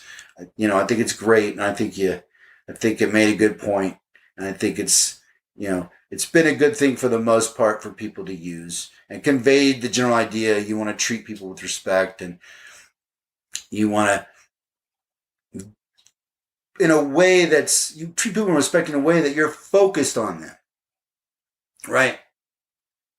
You're not just given like automated, generic respect. Like a robot to somebody. You're like listening to them. You're hearing them. You're thinking about what they're really saying, feeling it. Like you felt it when something similar happened to you, right? And they know that when you're talking to them because they can see it. They can hear it when they're talking to you. People can tell if you're listening or not. And they can tell if you mean it or not. Those are the people we need. People that are real, like Stacey Abrams, right? They're real and got guts. And they're smart. They're not afraid to get in the mix. Right? But they're respectful and they're courageous and they never give in. We need a bunch of those, and we need them running the state organizations. That's the way. That's the only way. That's our only other option, and that's a part of the reason that we're in the hole right now is because our state organizations have been so weak, and they've been weak for years, right? And there are other reasons for that as well, but those are some of the reasons I mentioned. But those are our options. All right. In the filibuster. Use reconciliation and ignore the advice of the Senate parliamentarian. That's 2, right? Executive orders from Biden. Get around things. That's 3, but it's limited. And then 4, state ground game. Got to have it. Our state ground game's terrible, and it's terrible in rural states, right? As we have fewer people, right? Fewer resources. And, the truth is, too, it takes some courage, too. There's some scary places out there that I can understand why liberals don't want to go, right? They've been, we know from the 50s and 60s there have been, civil rights protesters that were murdered, going down to the South to try and get people registered to vote. And so, the threats of violence and acts of violence are very real today and never more heightened than now. And we see that and we can feel that across our country. And DHS has been making warnings about potential terrorist attacks during the July 4th weekend by white nationalist terrorists, possibly. No specific threats mentioned, but there's obviously chatter of some significance. Otherwise, they would not make that warning. There were a couple incidents just in the past couple of days. I think it was yesterday. In Massachusetts, they arrested 11 men from a militia group called Rise of the Moors, who doesn't recognize, I guess, U.S. government authority. Somehow claims they're not any government. Well, if you don't recognize government authority, you're anti-government. So they got arrested. They were heavily armed, and there was a standoff for a number of hours that ended without violence, thank goodness. And then we had a Democratic lawmaker in Alabama get her house shot up the other night. So there's some real stuff. There's some real stuff that's starting to happen. This is kind of the fascist playbook and the KKK playbook, of terrorizing people into submission. And you can probably expect them to see more of that. How much depends on how many there are and how organized they are. But you can expect more of it. And all of us should be prepared for it and not make the lazy assumption that we're safe. You don't want to be excessively paranoid. But if you're active, if you have a podcast, or if you're like a media celebrity, I'm not a media celebrity. I think there's like 10 of you watching. But you know what I mean? People could be targeted. They've been targeted in the past. I mean, Pol Pot in Cambodia, those folks, the communists, it doesn't matter. Communist fascism, we'll talk about that again. To me, that's like two disgusting sides of the same coin. And they're not the same. Communism, fascism are not nearly the same, but they do share a lot of disturbing similar attributes, and we're going to talk about that. In all fairness, I'll say there's a lot of things about communism that are just god-awful, but there are some aspects of it that are not. Marx got a lot of things wrong, but he didn't get everything wrong. He did get quite a few things right, and he was on to quite a few things. And that's like most of us. You know that? Yeah. Most of us get some things right and some things wrong, right? We don't nail it all. And the next generation perfects on the work that we did. Right? But he was definitely on to something about, not letting owners just have complete and utter say over the workers' existence, right? And advocating for people having meaningful work and some democratic control over their lives. But the illiberal nature of communism, and what I mean by that is that there is this sort of dictatorial aspect of it. In the theoretical sense, it's completely democratic, but that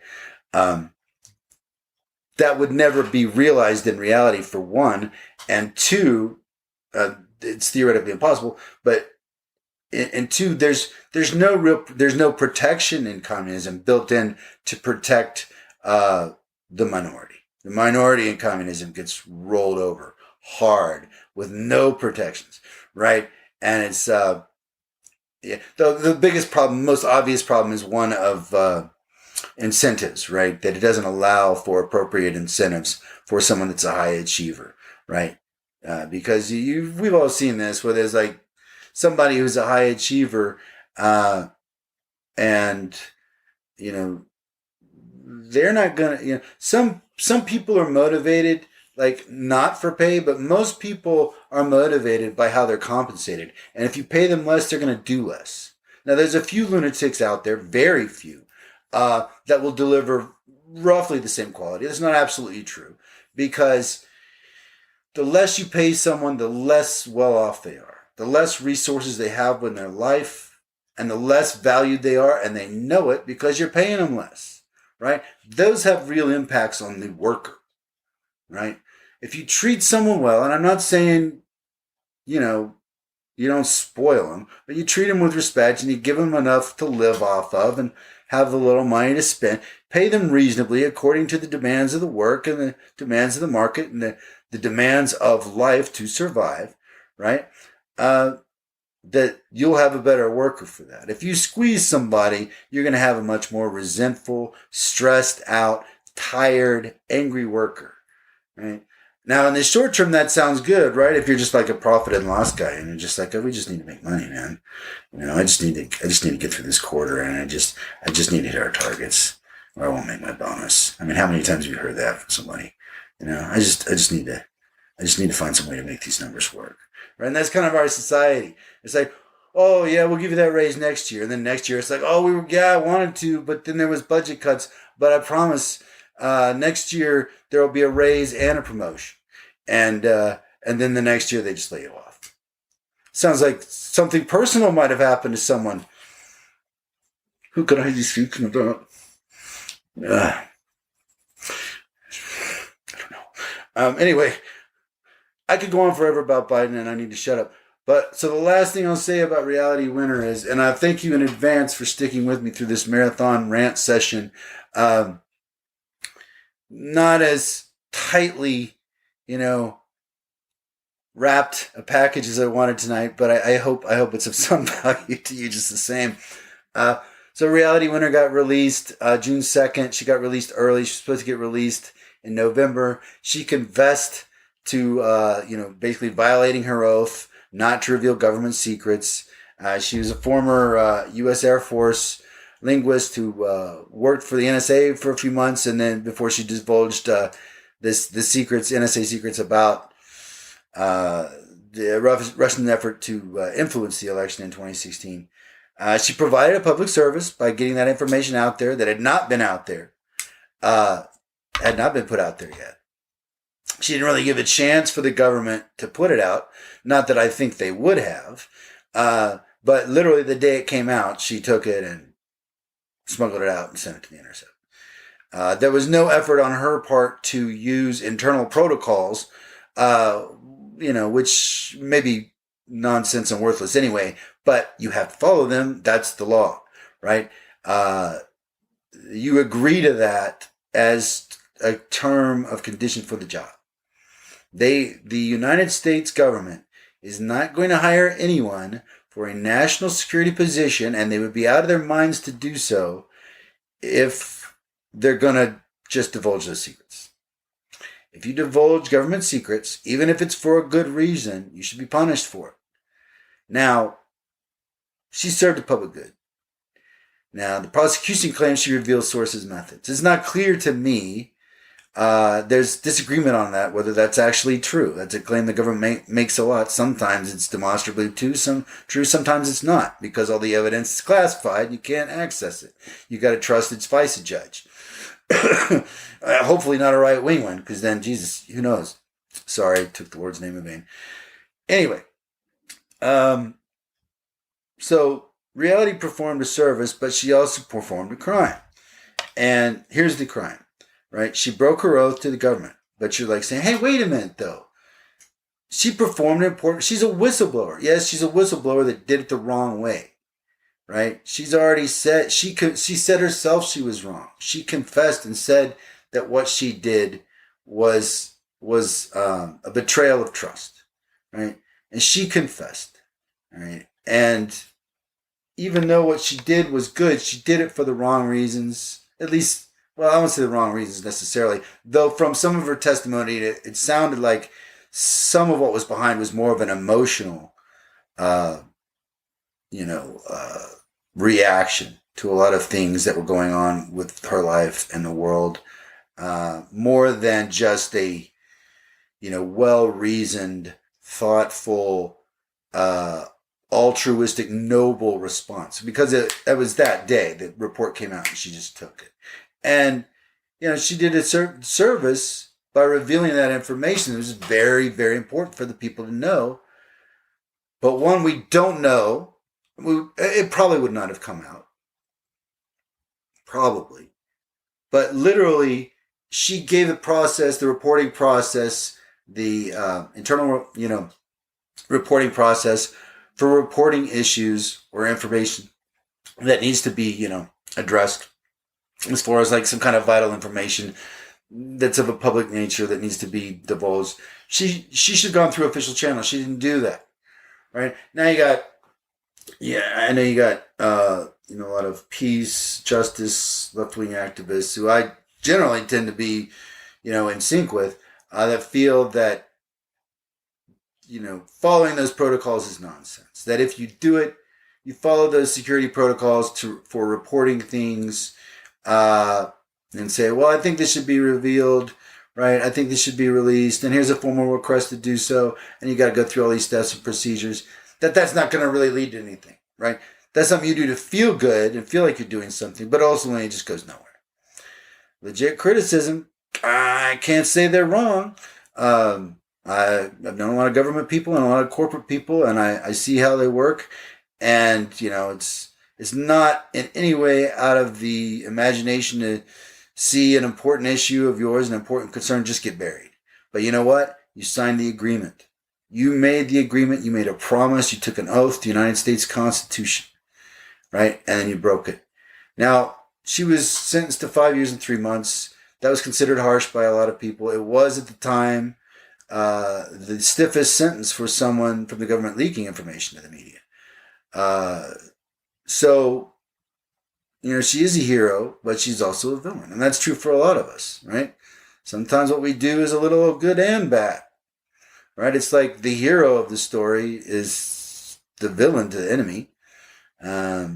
So sometimes what we think we're doing is good and noble, but there are negative consequences to it as well that we also have to answer for. It's like civil disobedience. Anyone who's involved in civil disobedience, and Noam Chomsky will tell you this as well, talking like I know him, I've never met him, but I just read a ton of his stuff and listened to him on YouTube all the time.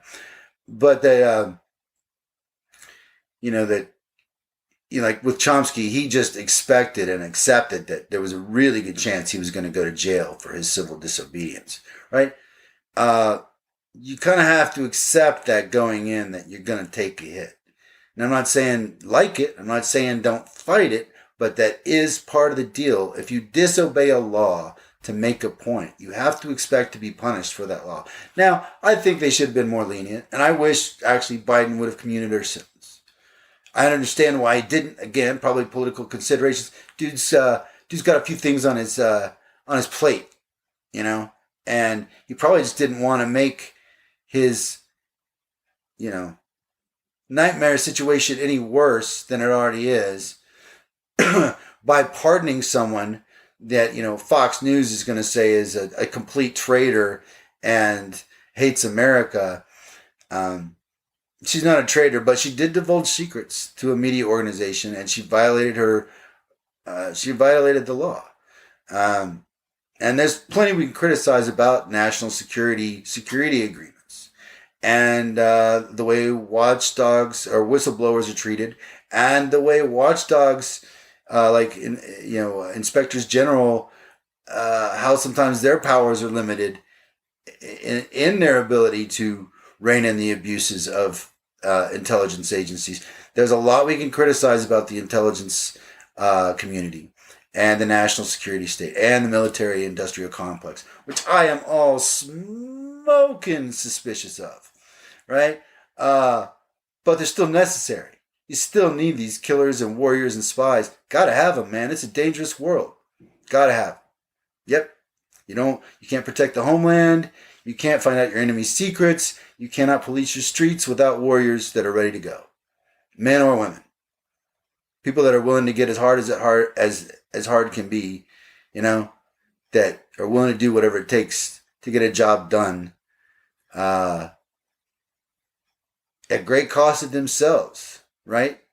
And not even get paid that great, but they do it because they believe in it, right? We need those people, right? And we need cops, we need spies that keep the secrets, but we also need whistleblowers, and we kind of have to balance that out. We do need people to say like Snowden, right? Snowden, if it weren't for Edward Snowden, maybe we'd still not know that the NSA had been spying on Americans for years upon years.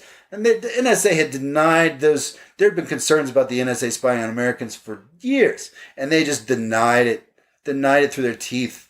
I even met some of these folks, and they just treated you with such disdain when you would ask any question that would even just faintly glance at the faintest possibility that perhaps at some point the NSA might have inadvertently collected some, you know, accidentally spied on some American national on American soil, right? And they would just be like, "That's the most ridiculous, wacky conspiracy." Meanwhile, it was happening, and dudes in there were even like spying on the girlfriends to see what they were doing with their new boyfriend, right? They were abusing that stuff, and Snowden did us a major solid by revealing that information. He also revealed a bunch of sources of methods and information that compromised our national security. We're going to have to talk about this another time, obviously. Snowden's a really complicated case. It's not simple. Same with Assange. These cases aren't simple. And people always like to make them simple, but they're not. Assange also did a service by revealing a lot of government misdeeds of the U.S. government. But he also did so in a way that harmed our intelligence assets and revealed sources and methods recklessly and responsibly, and did so in a way that arguably could be said exceeded his role as a journalist and crossed over into the role as, being an agent of a foreign power. Now, to be honest with you, I don't have at this point a hardened opinion on either one of those questions. I think they're tough calls, tough issues I've struggled with for years. But we will discuss Snowden and Assange in an upcoming episode, and I do look forward to that. That's going to be a bear. But I wish reality had gotten a lighter sentence. I do think she had to do some time. I think it would have been a huge mistake if Trump had pardoned her. And it's funny because Trump actually said he thought she was treated unfairly, yet Trump did nothing to help her. He could have pardoned her. He could have commuted her sentence. He didn't do anything. It's just like, because he doesn't care. He only cares about the people with clout to help him. Right? So he'll pardon his cronies. But all those people that did his bidding on January 6th and stormed the Capitol, he let them all. He let them all, he let them all face the judge. So, actions always speak louder than words. Without exception. But reality, she did a public service. She made a mistake. And you know what? She owned it. She said she made a mistake. She claimed it. She owned it. She paid for it. And I personally want to say thank you, reality. Even though what you did was a mistake, it was also, and it did cause some harm to some degree. To what degree that is in question. How much you actually harmed, the national security of the United States, what sources of message you actually revealed is not entirely clear, but you would be surprised. Now listen, all right, I've got a certificate in research and intelligence analysis from Wright State University and a master's degree in public policy, by the way, just so you know. I'm not really into talking about myself and my credentials that much, but, not... And I'm not saying you should listen to me over someone with a PhD, because you shouldn't, right? Or that you shouldn't listen to someone from like an elite university. But my concern here is that don't worry about my credentials. Like, I got them, right? They're not the greatest in the world, but they're good enough. But my point is this, is I'm not unfamiliar with policy issues. I'm not unfamiliar with government organizations because I've worked with them for over 15 years. I'm not unfamiliar with corporate organizations because I've worked with them for over 20 years. And a lot of different types of people over the years I've worked with. So I got a really good sense about people and managing them and working on projects and programs, whether that's in the corporate space or the government. Reality winner, you did us a service. You revealed something important about Russia trying to influence our elections. You did need to pay a price for doing it the wrong way, but you paid that price, and your debt is paid in full. And I thank you for the service you've provided, because from the evidence I've seen thus far, I believe the service you provided far outweighs the supposed harm you caused to U.S. intelligence. That you brought out an issue that may not have been brought out before. And so for that, I thank you, and I wish you well.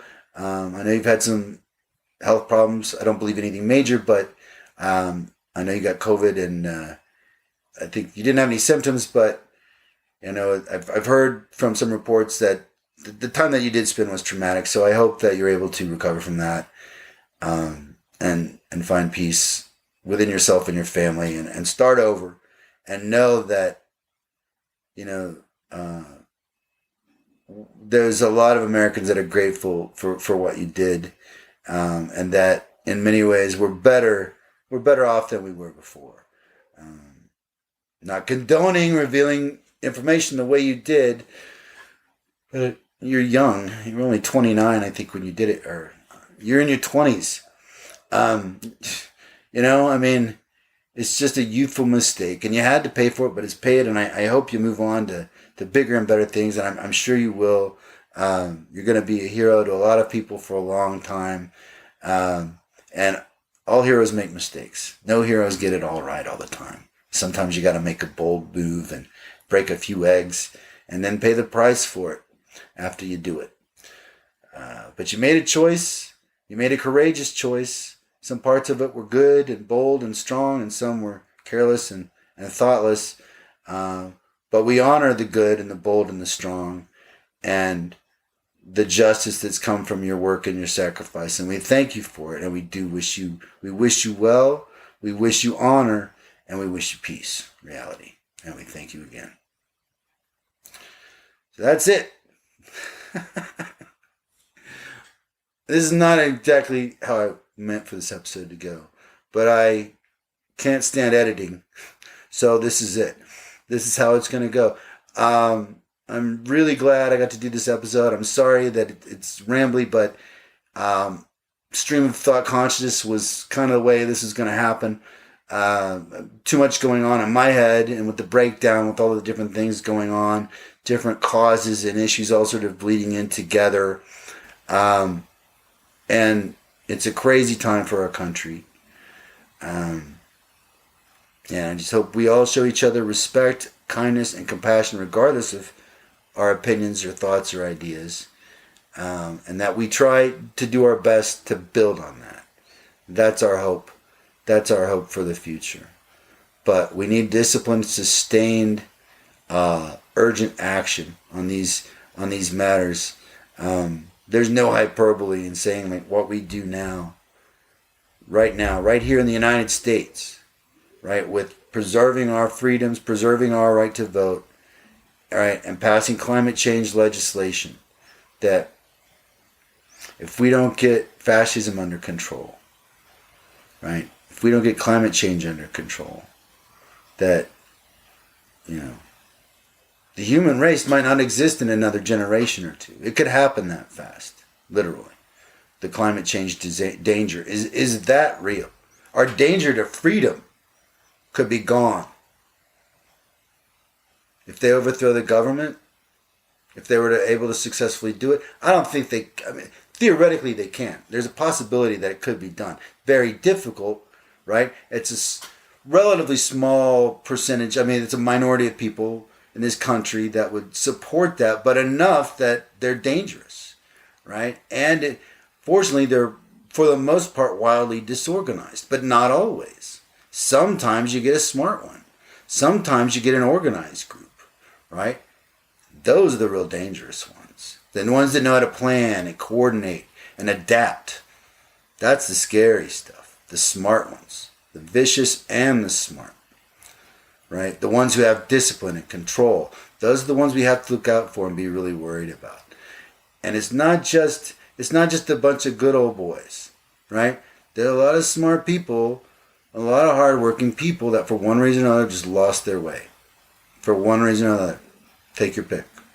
Just watching the wrong program, bad education, or maybe just ignoring the truth because it's convenient to do so. There's always a long list of reasons for getting it wrong.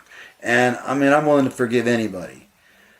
But coming to take my vote away from me, right? Take away my right to vote means you're going to take away my due process. That means you take away my due process, you can take away my freedom. You can take away my life arbitrarily. That is not acceptable remotely. and will not be tolerated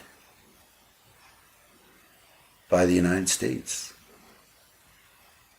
But we must be strong. Those of us who believe in freedom and democracy must be resolute. If we're not ready, if we're not prepared, if we underestimate the enemy, we could be overwhelmed.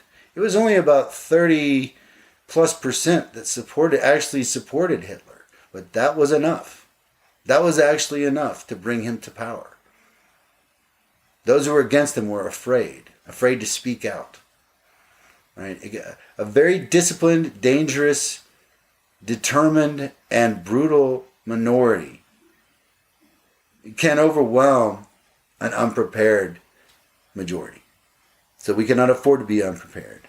We cannot afford to underestimate the enemy and assume that they're all fools, because they're not.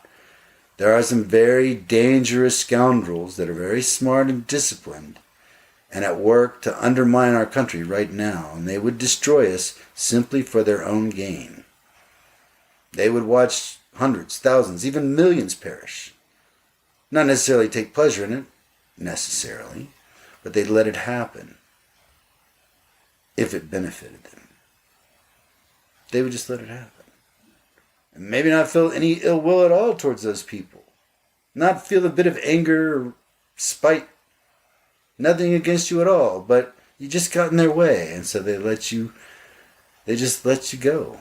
They just put you on the train. They just took away your vote. Said you couldn't vote anymore. Right? They made you change your name. Said you're not allowed to have that kind of name anymore. You can't live there. And you can't be out after dark. Right?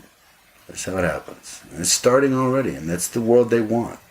It's an old, evil, disgusting world. They want it back. And we're not going to let them have it. But you got to be ready to keep it and to do what it takes to keep it. And I hope you will.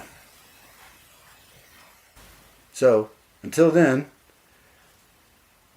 it's been great. We've got another episode coming out soon. I'm not going to tell you what it's about. It's going to be a special surprise, but I look forward to talking with you about it. I hope you're happy. I hope you're safe. Take care of your families and live with honor. Until the next time, take care.